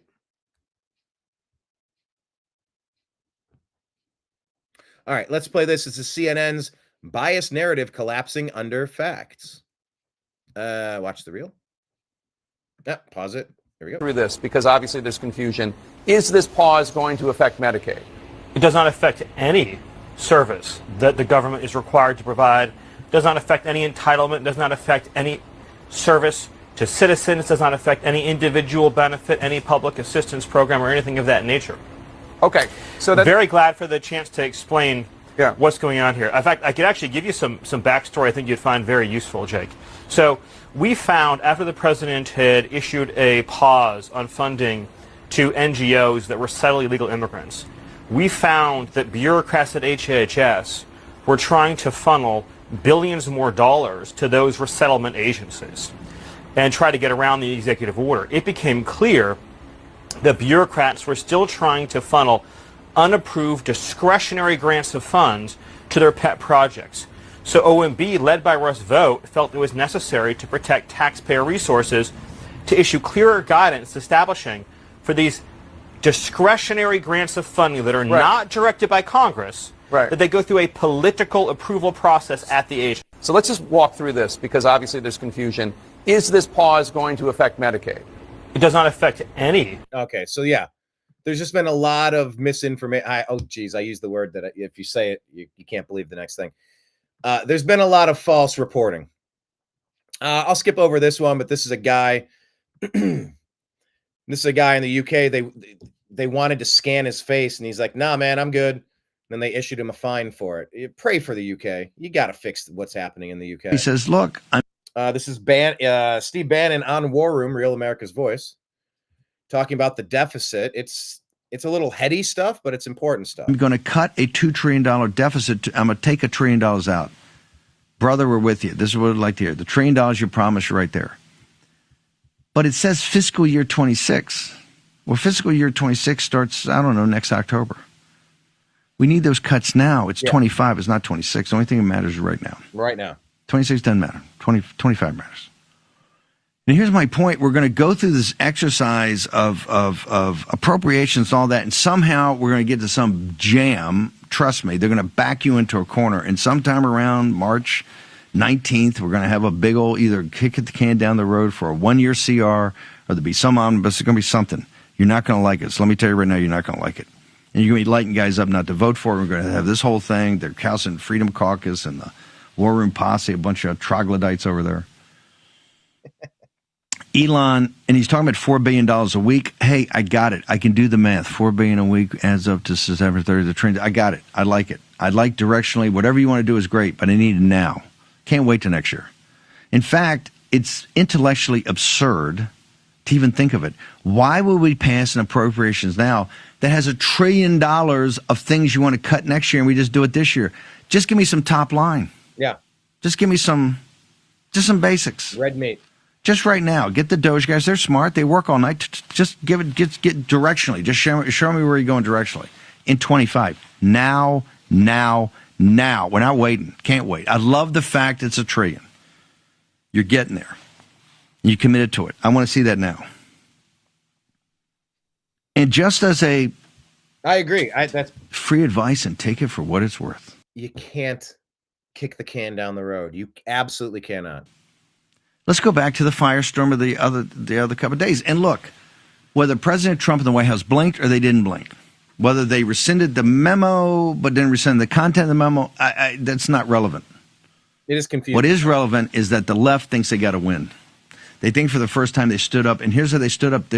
Every congressional district, you got Meals on Wheels, you got this. You cannot let the left get a single win right now. The left has been driving us into a cliff forever. 0 wins, guys. And they think they got one. You can't let that happen. They're completely demoralized. They are completely demoralized right now. And that's exactly where they're supposed to be. Pedal on the metal. You go faster. You go aim right at it. This program, you got that program, that, ba-bing, ba-bang, ba-bung. And there are certain members of the working class that, that are MAGA supporters, voted for President Trump, that are, use those programs. It's just the way it is. There's going to be some consternation.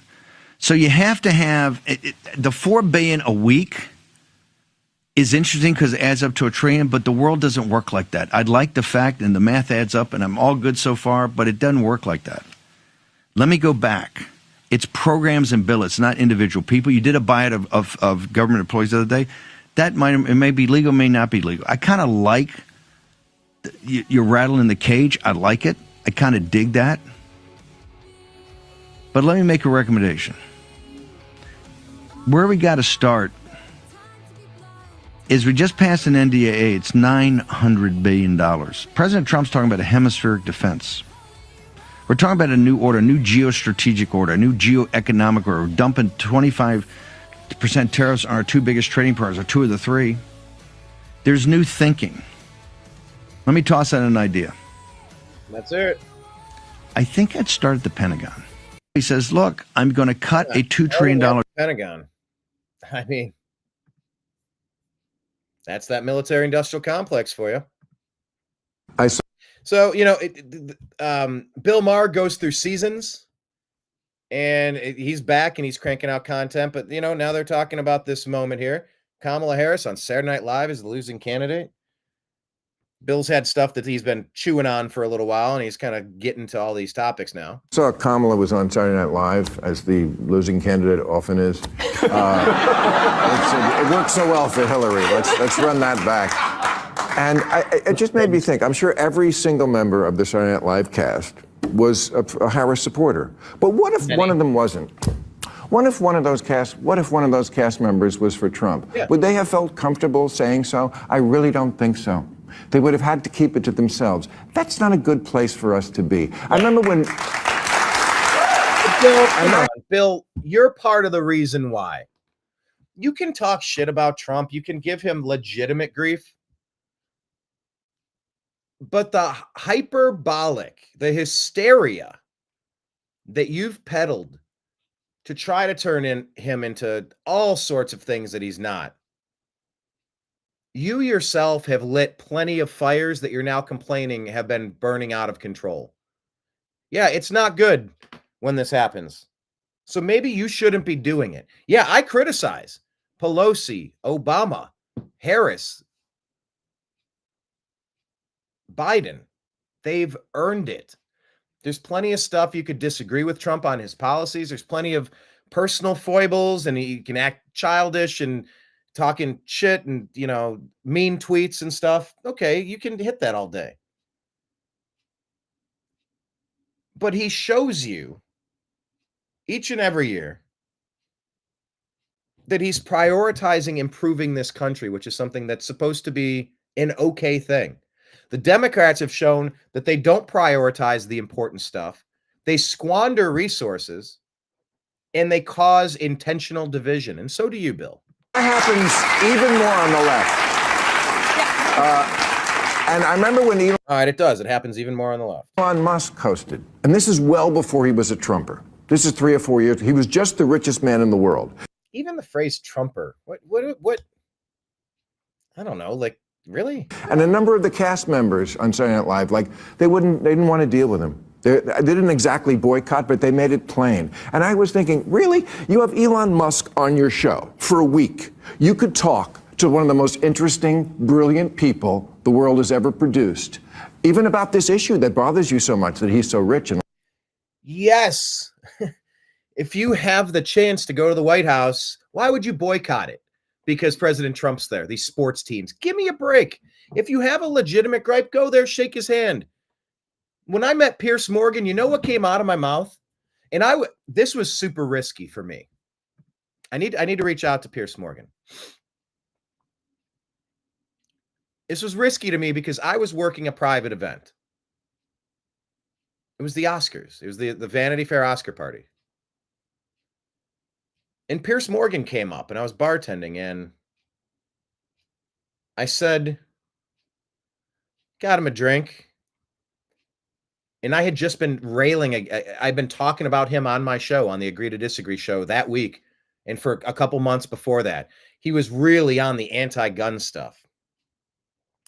I called for his deportation because he's in America stirring up anti-Bill of Rights sentiment. You know, if you can't get in with the program, then get out of here. Don't try to subvert our right to defend ourselves. You have no right to come in here and do that.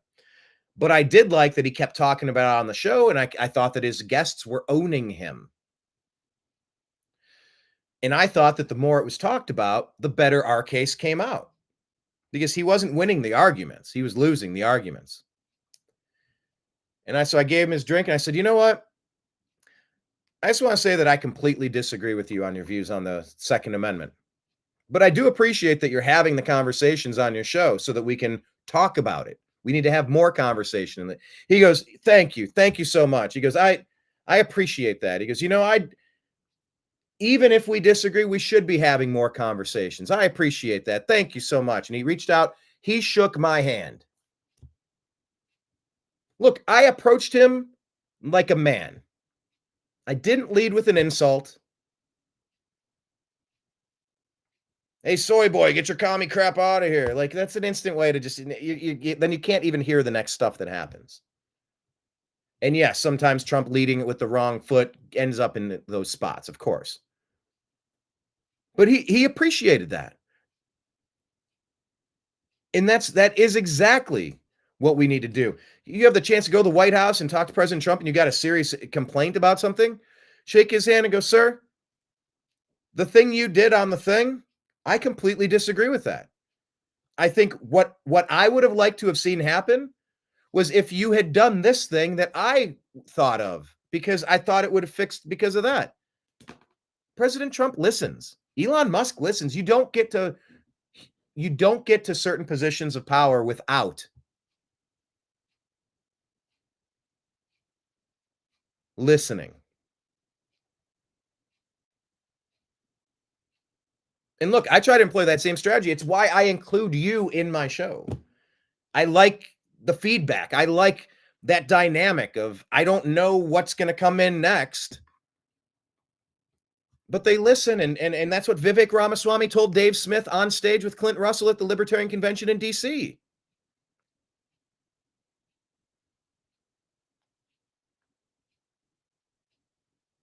I talk to President Trump, said Vivek, and I've seen him change his position in real time. He told a story about talking about cryptocurrency or something, and he asks a follow-up question. Well, what about this and what about that? He goes, all right, that's interesting. Let me think about it, Vivek. That's a new take. And he said he's backstage at the event, and President Trump's giving his speech, and sure as shit, he hears him repeat the same stuff that they were talking about with Vivek, and he references, I was talking about, and they brought up this point. I think we should do that. That does sound like a better way forward. To applause. He changed his opinion in real time because you approached them like a man, and you had a conversation with them. The point of the Agree to Disagree show is to have better conversations. And sometimes I'm not in the mood to argue. I'll ask you questions, and you'll give me some answers, and I don't like them, and I'm not in the mood to fight. We can agree to disagree on that and move along. Let's talk about some other stuff. He said, sir. I know that is the one line that I keep going back to, Kenneth. Like, that's at the crux of my Trump impersonation. Kenneth, where is my Trump impersonation? I feel like it's gone through a couple phases. Where does it rank 1 to 10? Like, how strong is it and how do I improve it? because now that I'm going to start getting on stage for comedy, for open mics, I actually don't go back and listen to my impressions. I just do them in the moment. I guarantee they'd be better if I focused on doing it. They just kind of spill out. But where does it rank? Where does it rank 1 to 10? How strong is it? And where is it weakest? Why is it weak? Unless you're giving it a 10. And how could I improve it? I'm very curious on that. I have done Quiet Trump is a little different. It's a totally different one. I like to go like fired up Trump. But all the time, he always references. And they said, sir. It's just, for me, it's like the best intro. Somebody is calling him sir. And then he's responding to what they're telling him. So for me, that's like it's a 7.5. Hey, that's all right. Okay. I usually judge it based off of laughs. I don't know that I get a lot of laughs out of Blake doing it. I don't know how often I do it in front of other people. Okay. How do I improve it? How do I improve it? And what's the weakest part about it? I like the sniff. I like you gotta do the big sniff. The big sniff. Anyway, back to Bill Maher. Lots of people aren't. But no, you don't want to even deal with him. Talk to the president. You don't even want to deal with him. You don't even want to deal with Elon. Say, Elon, hey, this thing, as a billionaire, wouldn't it be great if you had a few charitable organizations maybe focusing on homeless animals? Or wouldn't it be great if you can you have an elevator pitch. You got 60 seconds in an elevator with a mover and a shaker. Use it. Maybe an idea could turn into something. Plenty of people have talked to President Trump at press conferences and been given jobs. Use the opportunity. Agree to disagree, but you got to have conversations. That's what I hate about the left. Anyway, that's what he hates about the left, but he is very guilty of doing the same thing. I did play this one earlier, but it's like a 15-second one. It is so perfect. It's just, this sums up why you don't believe the Democrats or trusting the science. Because sometimes science is wrong. We make progress. We build on the work and we become more successful. And when you continue to sow doubt about settled science, it makes it impossible for us to move forward. There's no such thing as settled science. Yeah. You can't question settled science. Makes perfect sense. Because science can be wrong, so you can't question it. Got it. Got it. All right, here's one. This is a good. I'll go through this thread. Painted Treasures by Chelsea says, how deranged do you need to be to still hate a man that rescued thousands of children his first 10 days in office and whose pick for HHS's sole mission is to save children from the toxic chemicals and poison they're bombarded with? If you agree with nothing else, that alone should temper the hate. But no. Just turn on CNN or tune into the confirmation hearings and you will see they truly hate, just to hate, and could care less about helping anyone, not even the most innocent children. Wyatt says, the goal is not to trigger leftists. The goal is to save America. For some reason, that just so happens to trigger leftists. Huh. Chief Nerd put this out saying, RFK Jr., 20 years ago, NIH scientists did a study on amyloid on Alzheimer's, in which they said it was caused by amyloid plaque. After that, NIH shut down studies of any other hypotheses. See, they said, oh, the science is settled. There's no such thing. The earth is flat. The earth is round. The sun revolves around the earth. The earth revolves around the sun. This is all a simulation. Who the hell knows? You test it and challenge it every day. Science is challenged every single day. And occasionally, somebody comes up with something that shatters what you thought was settled a long time ago, and you never look at it the same. Remember when those doctors' ads were telling you smoking is good for you? 4 out of 5 doctors prefer this type of cigarettes. Eggs are good. Eggs are bad. Eggs are good. Eggs are bad. They're good, by the way. Anyway, after that study, the NIH shut down studies of any other hypothesis. 20 years later, we now know that those studies were fraudulent.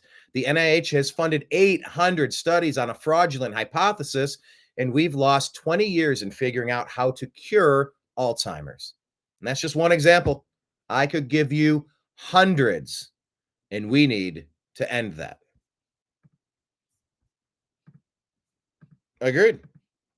This is Dr. Phil talking with President Trump. Just a reminder, because this is an important issue that's bubbling under the surface. Why are we allowing any of our land to be sold to China, especially in the locations where they are? This map, that I did a show about this. The red is where Chinese government has funded buying major farmland. Yeah. And then superimposed on that are some of our most strategic military bases. Yeah. And you can see there's Dugway Proving Ground. That's military equipment, biological, chemical weapons. They're surrounding it. Utah Test Training Range, the largest supersonic authorized restricted airspace in the United States. Whiteman Air Force Base, B-2 Spirit Stealth Bomber Base, missile drone operations, MQ-9 Reaper, Global Strike Command 3, Air Force, entire Bomber Force, Nuclear Command, Control, and Communications. Fort Liberty, Airborne Special Operations Forces, Rapid Deployment. Look at this map. Tell me, what universe does that make sense? Right here, massive win. Trump is endorsing candidate Mike Rogers of Michigan to secure the border, reduce the cost of living, and combat crime. All right. Yeah, I mean, he won. He's got the right to put his people in place. Look, now here's the story I kind of led with. And it's funny, the main story, I sort of buried the lead here. Interesting. To get to this at the end.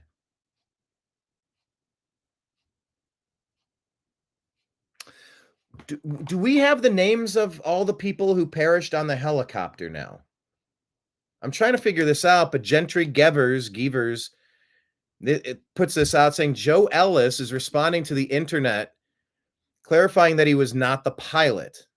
It's good that he wasn't the pilot, but also, why are we letting mentally ill people fly multi-million-dollar aircraft? It's not meant as a slur. It's not meant to denigrate. It's that you're suffering with gender dysphoria. It's the inability to see yourself as you are.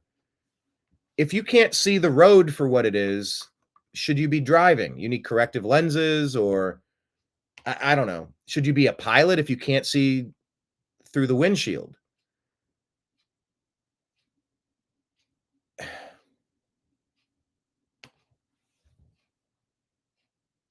I have compassion and respect for people who decide to live their life how they want to.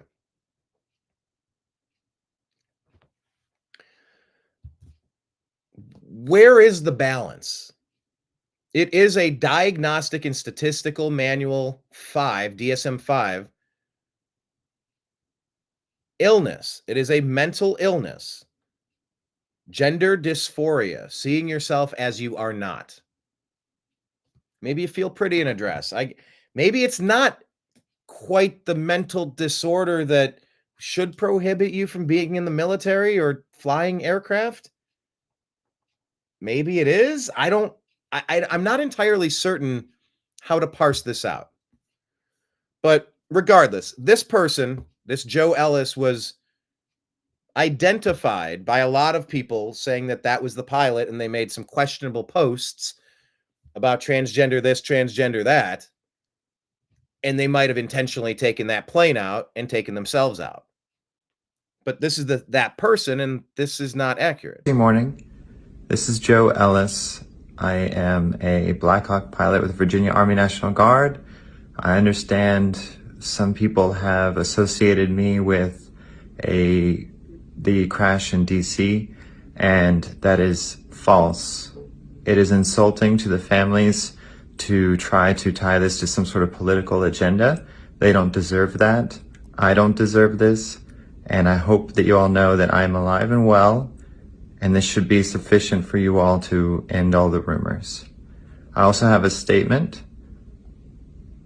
The Department of Defense is responsible for casualty notifications There were no Virginia National Guard personnel on that Blackhawk that collided with the jetliner Wednesday evening. Thank you. Interesting morning. This is all right. That was the story. Where was it though? President Trump chimed in. Oh, I might have put that on X. Biden administration had a chance to let the American people know the truth about that, and for some reason, they chose not to. I also would just like to point out that several years ago, when I was working in this press shop and President Trump would take to this podium to brief the American people on COVID-19, he suggested that COVID very well may have came from a lab in Wuhan, China.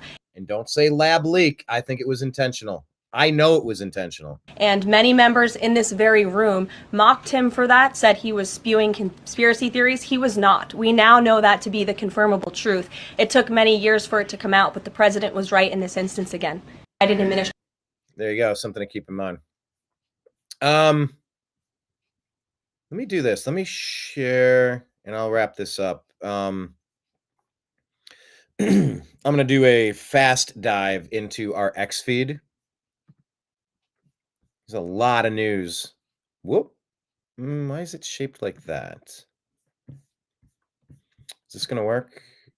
Yeah, almost. If I do it like that, no. Do it like that. Okay. We're just going to tear through the news at lightning speed. So, yeah, this is interesting. Did you hear Hakeem Jeffries? House Minority Leader Hakeem Jeffries. What do you make of this comment? Once again, yeah, I buried both of the leads. That transgender person was identified as the pilot of the crash and said that they had some manifestos left behind. That was not true. It's important that you understand that's not accurate. Now, this is another big story. House Minority Leader Hakeem Jeffries, listen to what he says here. Volume up. We are going to fight it. He's taught. I wish there was a clip I could find that was before this 10 seconds.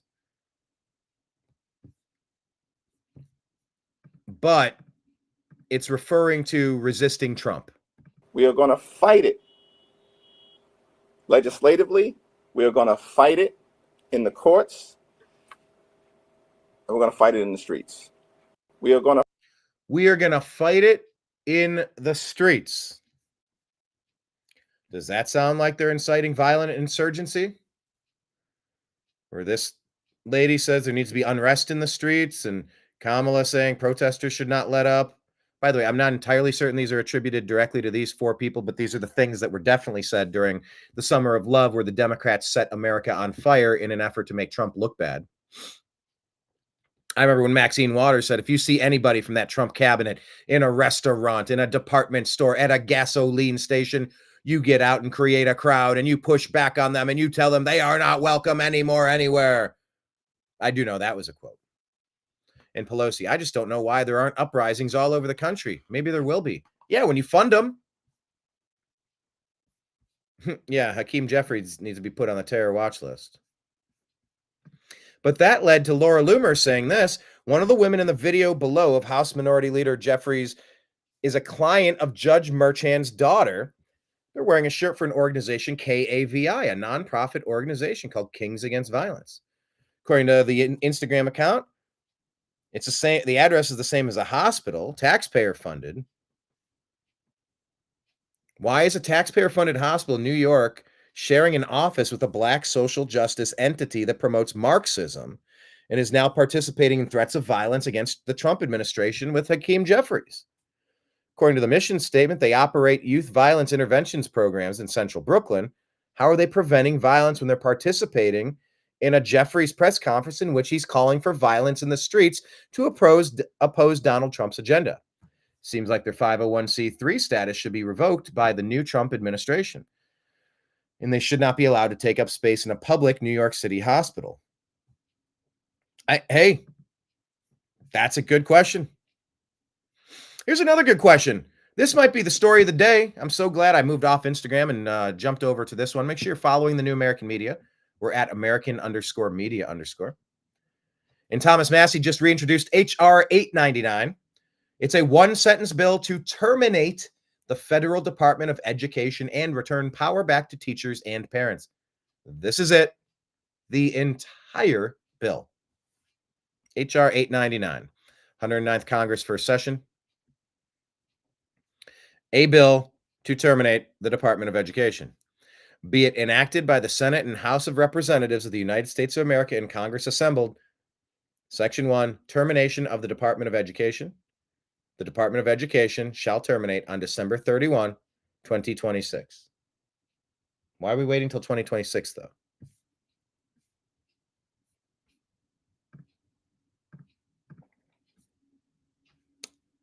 I fully support this. Are you excited about this? I think one of the biggest problems in our country is how they bastardized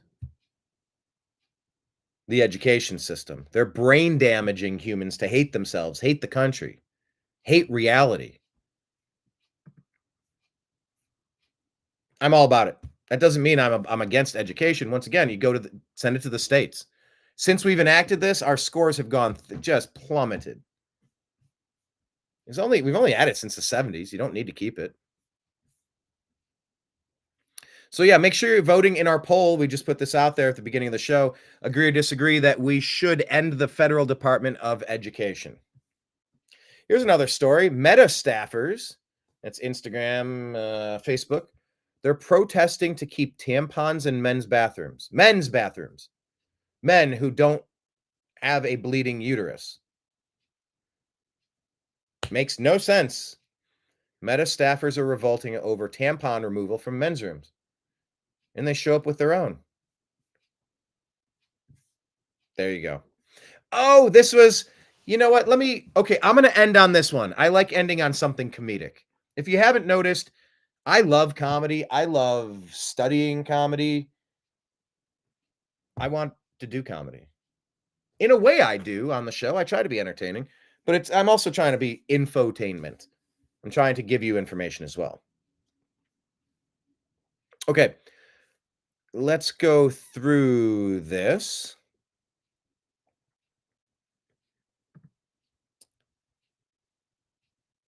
Hundreds of billions of dollars of taxpayer money is given annually to nonprofit organization NGOs. And then it goes to radical activists and political organizers.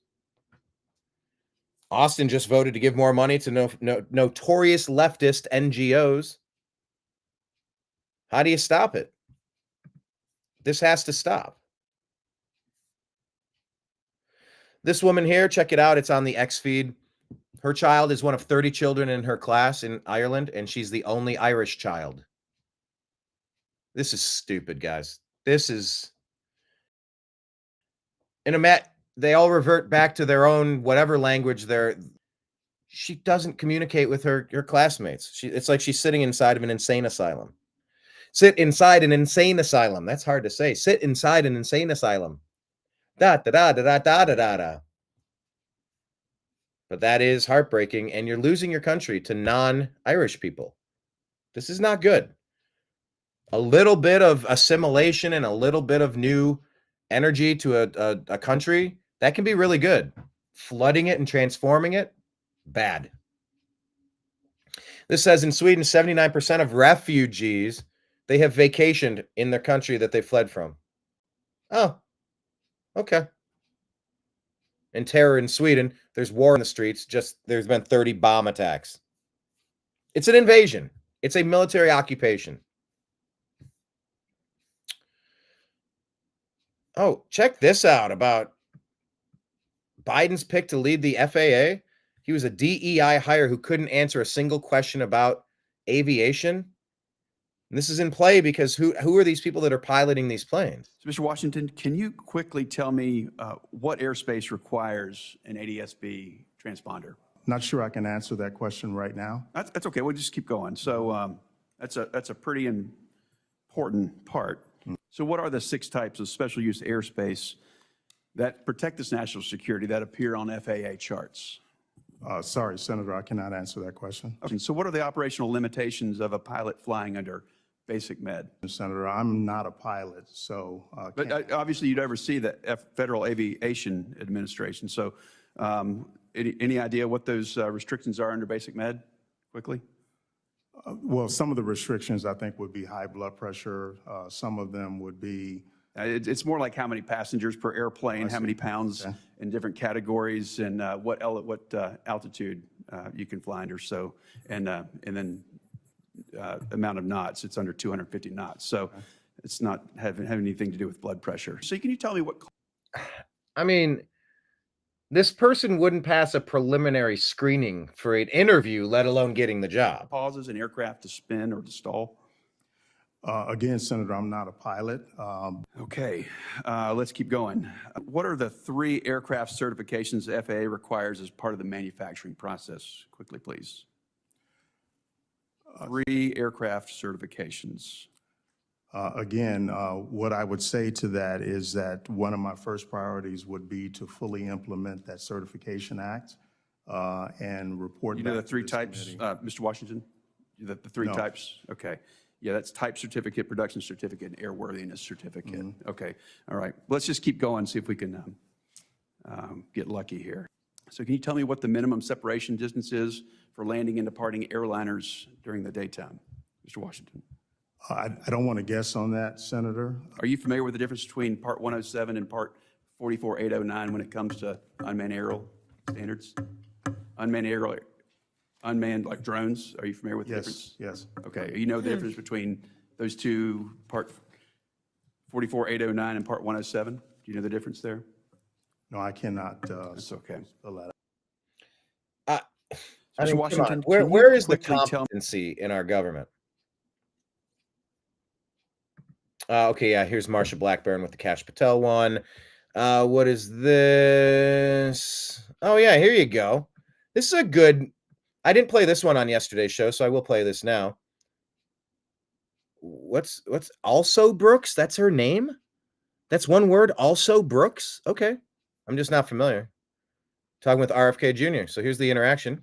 You were on a show on February 26, 2021, an interview with Dr. Judy Mikovits, where you said the following, and I quote, "We should not be giving Black people the same vaccine schedule that's given to whites because their immune system is better than ours."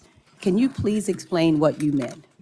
There's a series of studies, I think most of them by Poland, that show that to particular antigens that Blacks have a much stronger reaction. There's differences in reaction to different products by different races. So I have 17 seconds left. Let me just ask you then. So what different vaccine schedule would you say I should have received?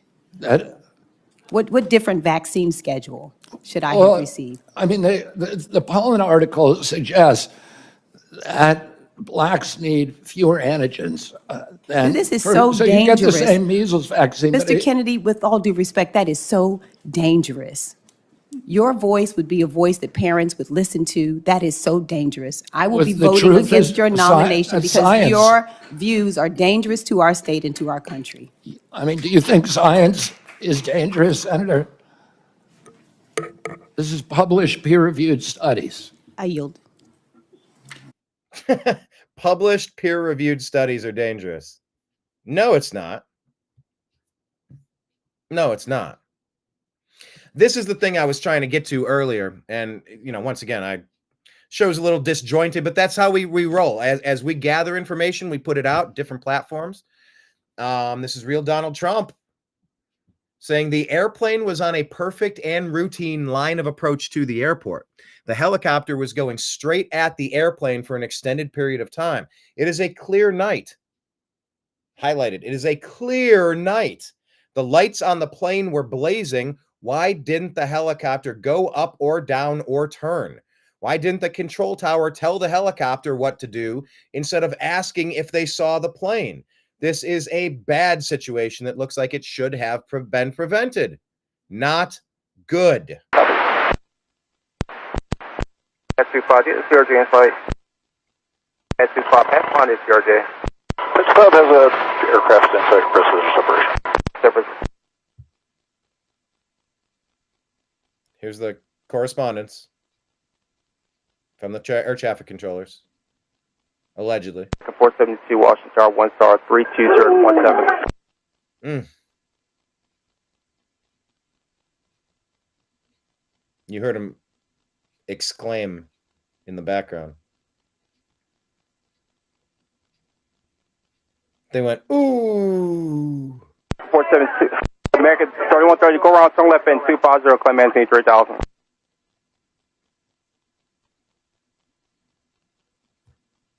I mean, what do you...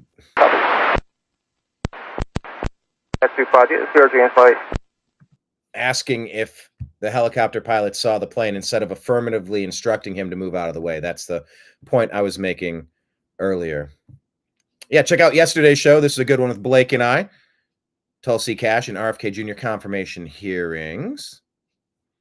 By the way, check this one out. German parliament is moving to ban the rising AfD. Germany's political establishment is the deep state is scrambling to shut down the AfD as it surges in the polls. Today, the parliament will debate whether to ban the party, with 113 MPs from the CDU, CSU, Die Linke, SPD, and Greens pushing a motion for the Constitutional Court to decide. Their claims are that the AfD promotes ethno-nationalism. Why? Hold on. Is there a problem with a claim that you're promoting nationalism?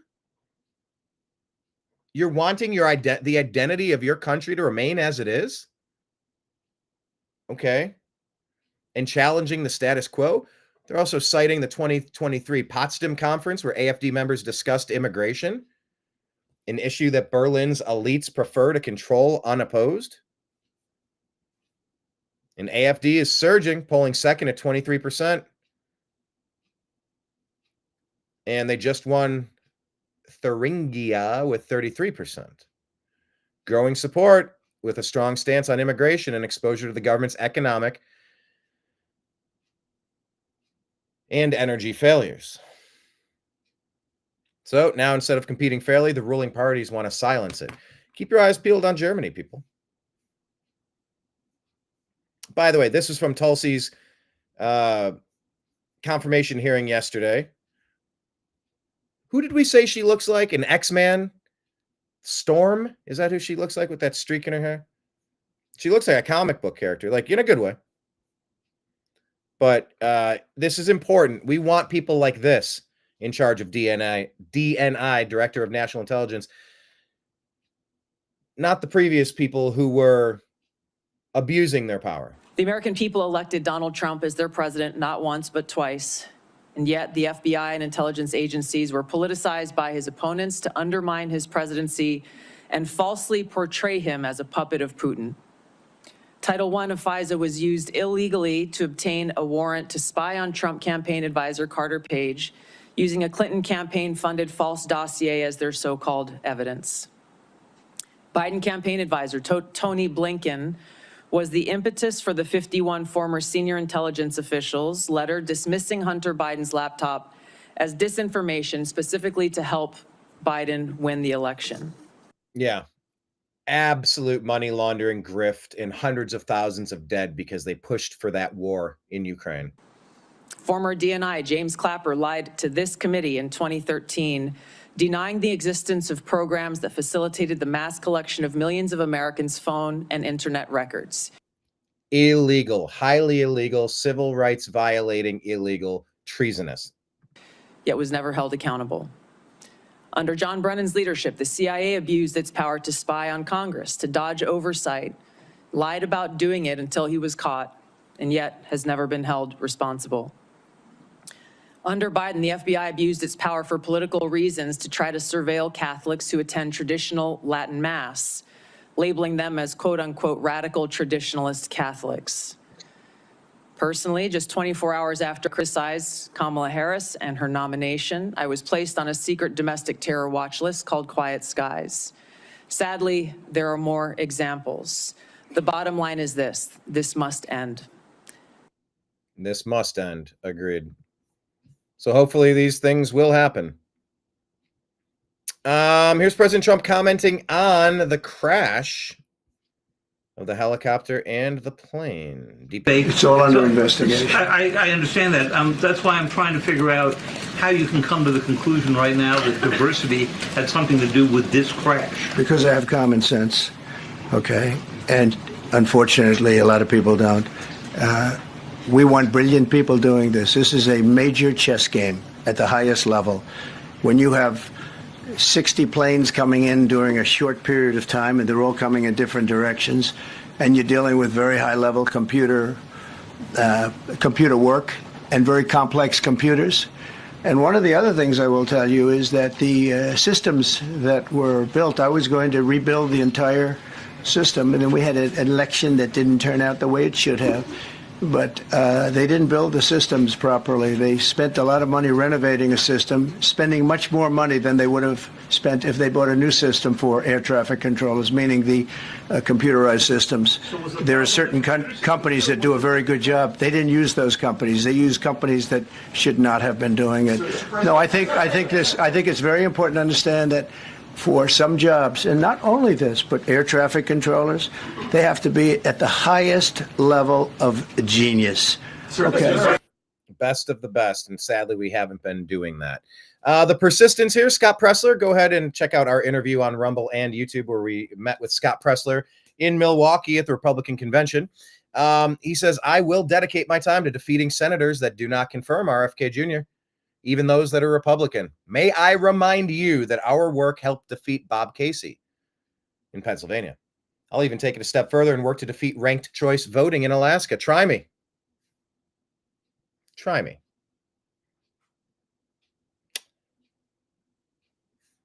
All right. There's a Crooked Creek fire in western North Carolina. Multiple outbuildings have burnt to the ground and the fire spreading out of control. Not sure what the latest is there, but pray for North Carolina to get their stuff together. All right, I'm going to end the show, and I'm going to end it on this comedic bit. Tyler Fisher, if you're not following him, you're missing out. Oh, yeah, you know what I hate? I hate this. I hate when you play an ad, and I'm just trying to show the thing. Okay. Tyler Fisher, this is comedic gold. Bloopers from the RFK Jr. hearing. Enjoy this. Let me full screen, I think. Wait, why isn't it showing you? Oh, it popped up a new page. That's what happened. I'm glad I double checked. Let me switch this to full screen. Just James own a clapper. Clap on, clap off the clapper.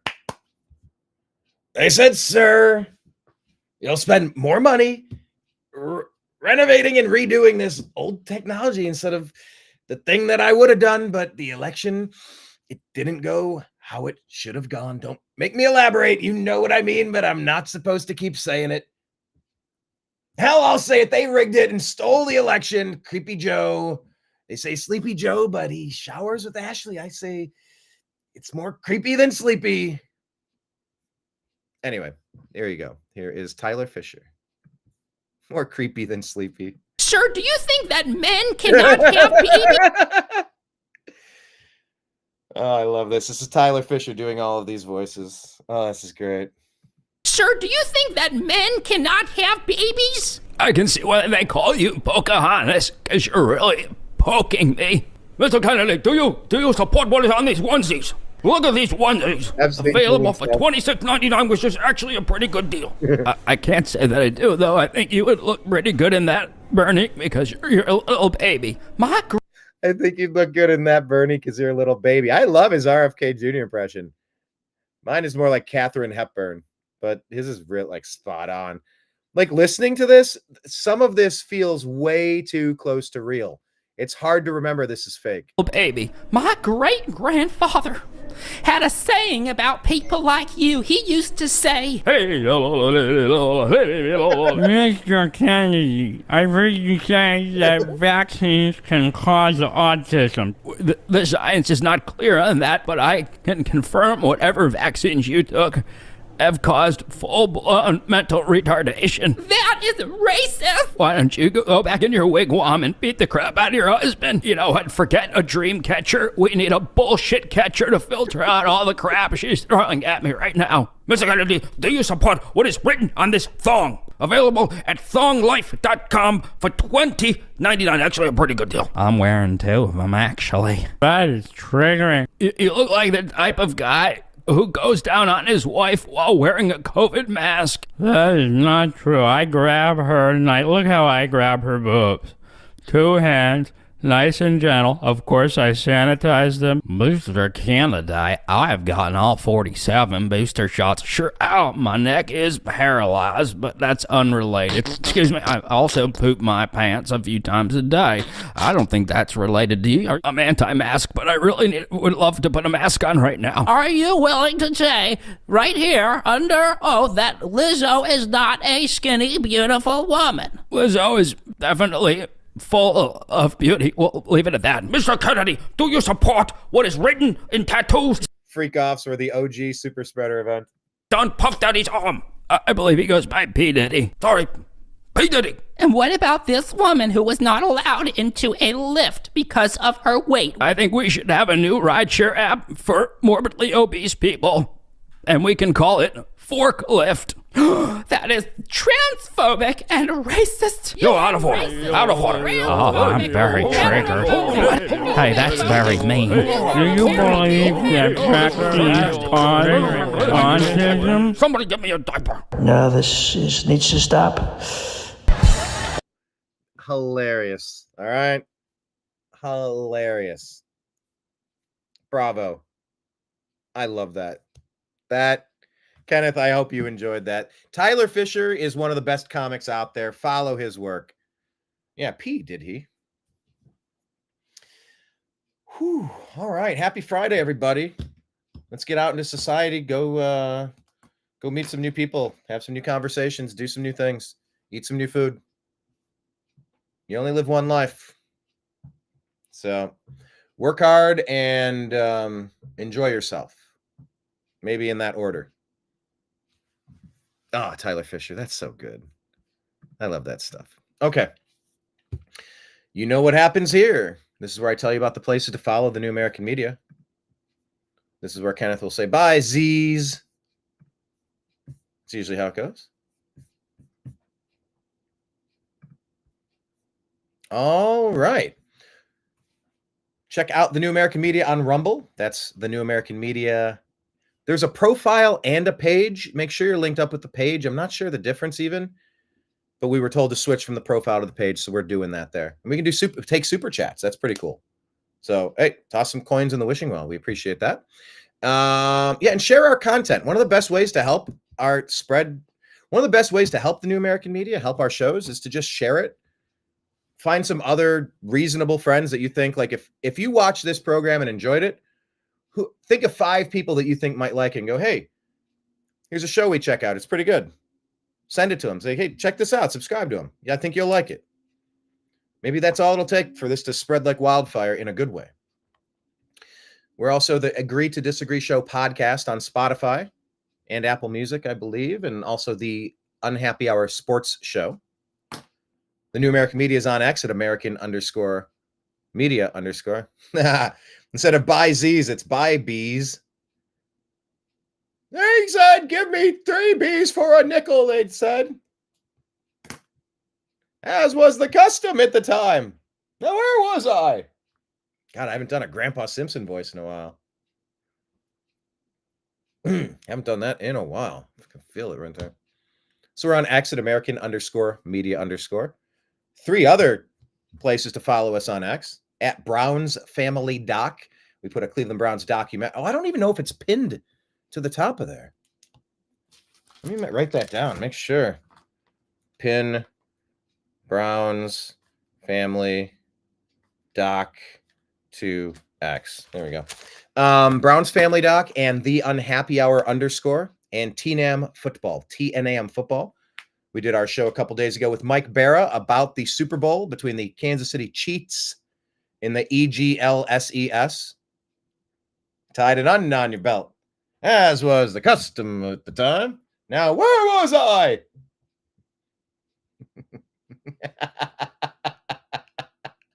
That scene goes on and on and on. I believe that was a Conan O'Brien produced episode. Homer was the dumbest in those scenes. Like, they would just milk a joke and just keep going and going and going. And it would be dumb, and it would just be like, then you'd laugh, then it'd be dumb. And by the end, you're just rolling hysterically. Like, I can't believe we're still doing this joke. Grandpa's been telling this story for like 90 seconds. God, that was funny. So follow us on X in all of those places. We're on Facebook. We have a page, The New American Media, and a group, TNAM's The Agree to Disagree Show. Follow that. Also, TNAM Humor, TNAM Food and Drink, TNAM Preparedness. So just search for all the TNAM groups. They're all great. They really are. Also, we are on Telegram and Signal at TNAM and TNAM Chat. Find us there. Truth Social, The New American Media. Oh, comedic gold for sure. God, the heyday of The Simpsons, like seasons 3 through 9. God, nothing better. There have been some other great things, but man, that's just like peak comedic chops. Yeah, so we're on Truth Social, The New American Media. And we're also on these places. Where was this? Venmo. Yeah, Venmo is one, at Brian Engelman. If anybody wants to toss coins in the wishing well, it's always appreciated. TNAM AM. Doing a Popeye now? I don't know what's that. It's the end of a long week, folks. Long week. But yeah, that's the Venmo over there. We're on patreon.com/The New American Media. You can sign up to be a regular monthly contributor. And we're on PayPal at Fuzz Installment, FUZZ, INSTALLMENT, double L. And on Cash App at $ Brian Engelman. So if you like what we do, those are ways you can assist us. So I hope you like what you're doing. Hope you enjoyed your time with us today. I certainly enjoyed it. And now I'm going to sign out and get back to all the other things. Hopefully buckling down and knocking out some of this video editing. It's one of my least favorite things to do, so I keep putting it off. But doggone it, I think I'm going to prioritize that today. Fingers crossed. TNAM and ham, green eggs and ham. I do not like TNAM IM. TNAM and scram. Yes. All right. I'm going to sign out now. Appreciate every one of you joining me today while we unpacked the weirdness in the world. For everybody out there in the TNAM universe, I'll say I appreciate you. I love you. And we'll talk to you again soon. Take care, everybody. Oh, I might do a show tomorrow. I don't know. Am I going to do a TNAM AM show every day? Am I going to get up and unpack what's going on in the news? I don't know. Maybe I will. Keep your eyes peeled for that live now button. And join us when you can. All right, everybody. Talk to you later, Joe. Bye then. Take care. Peace.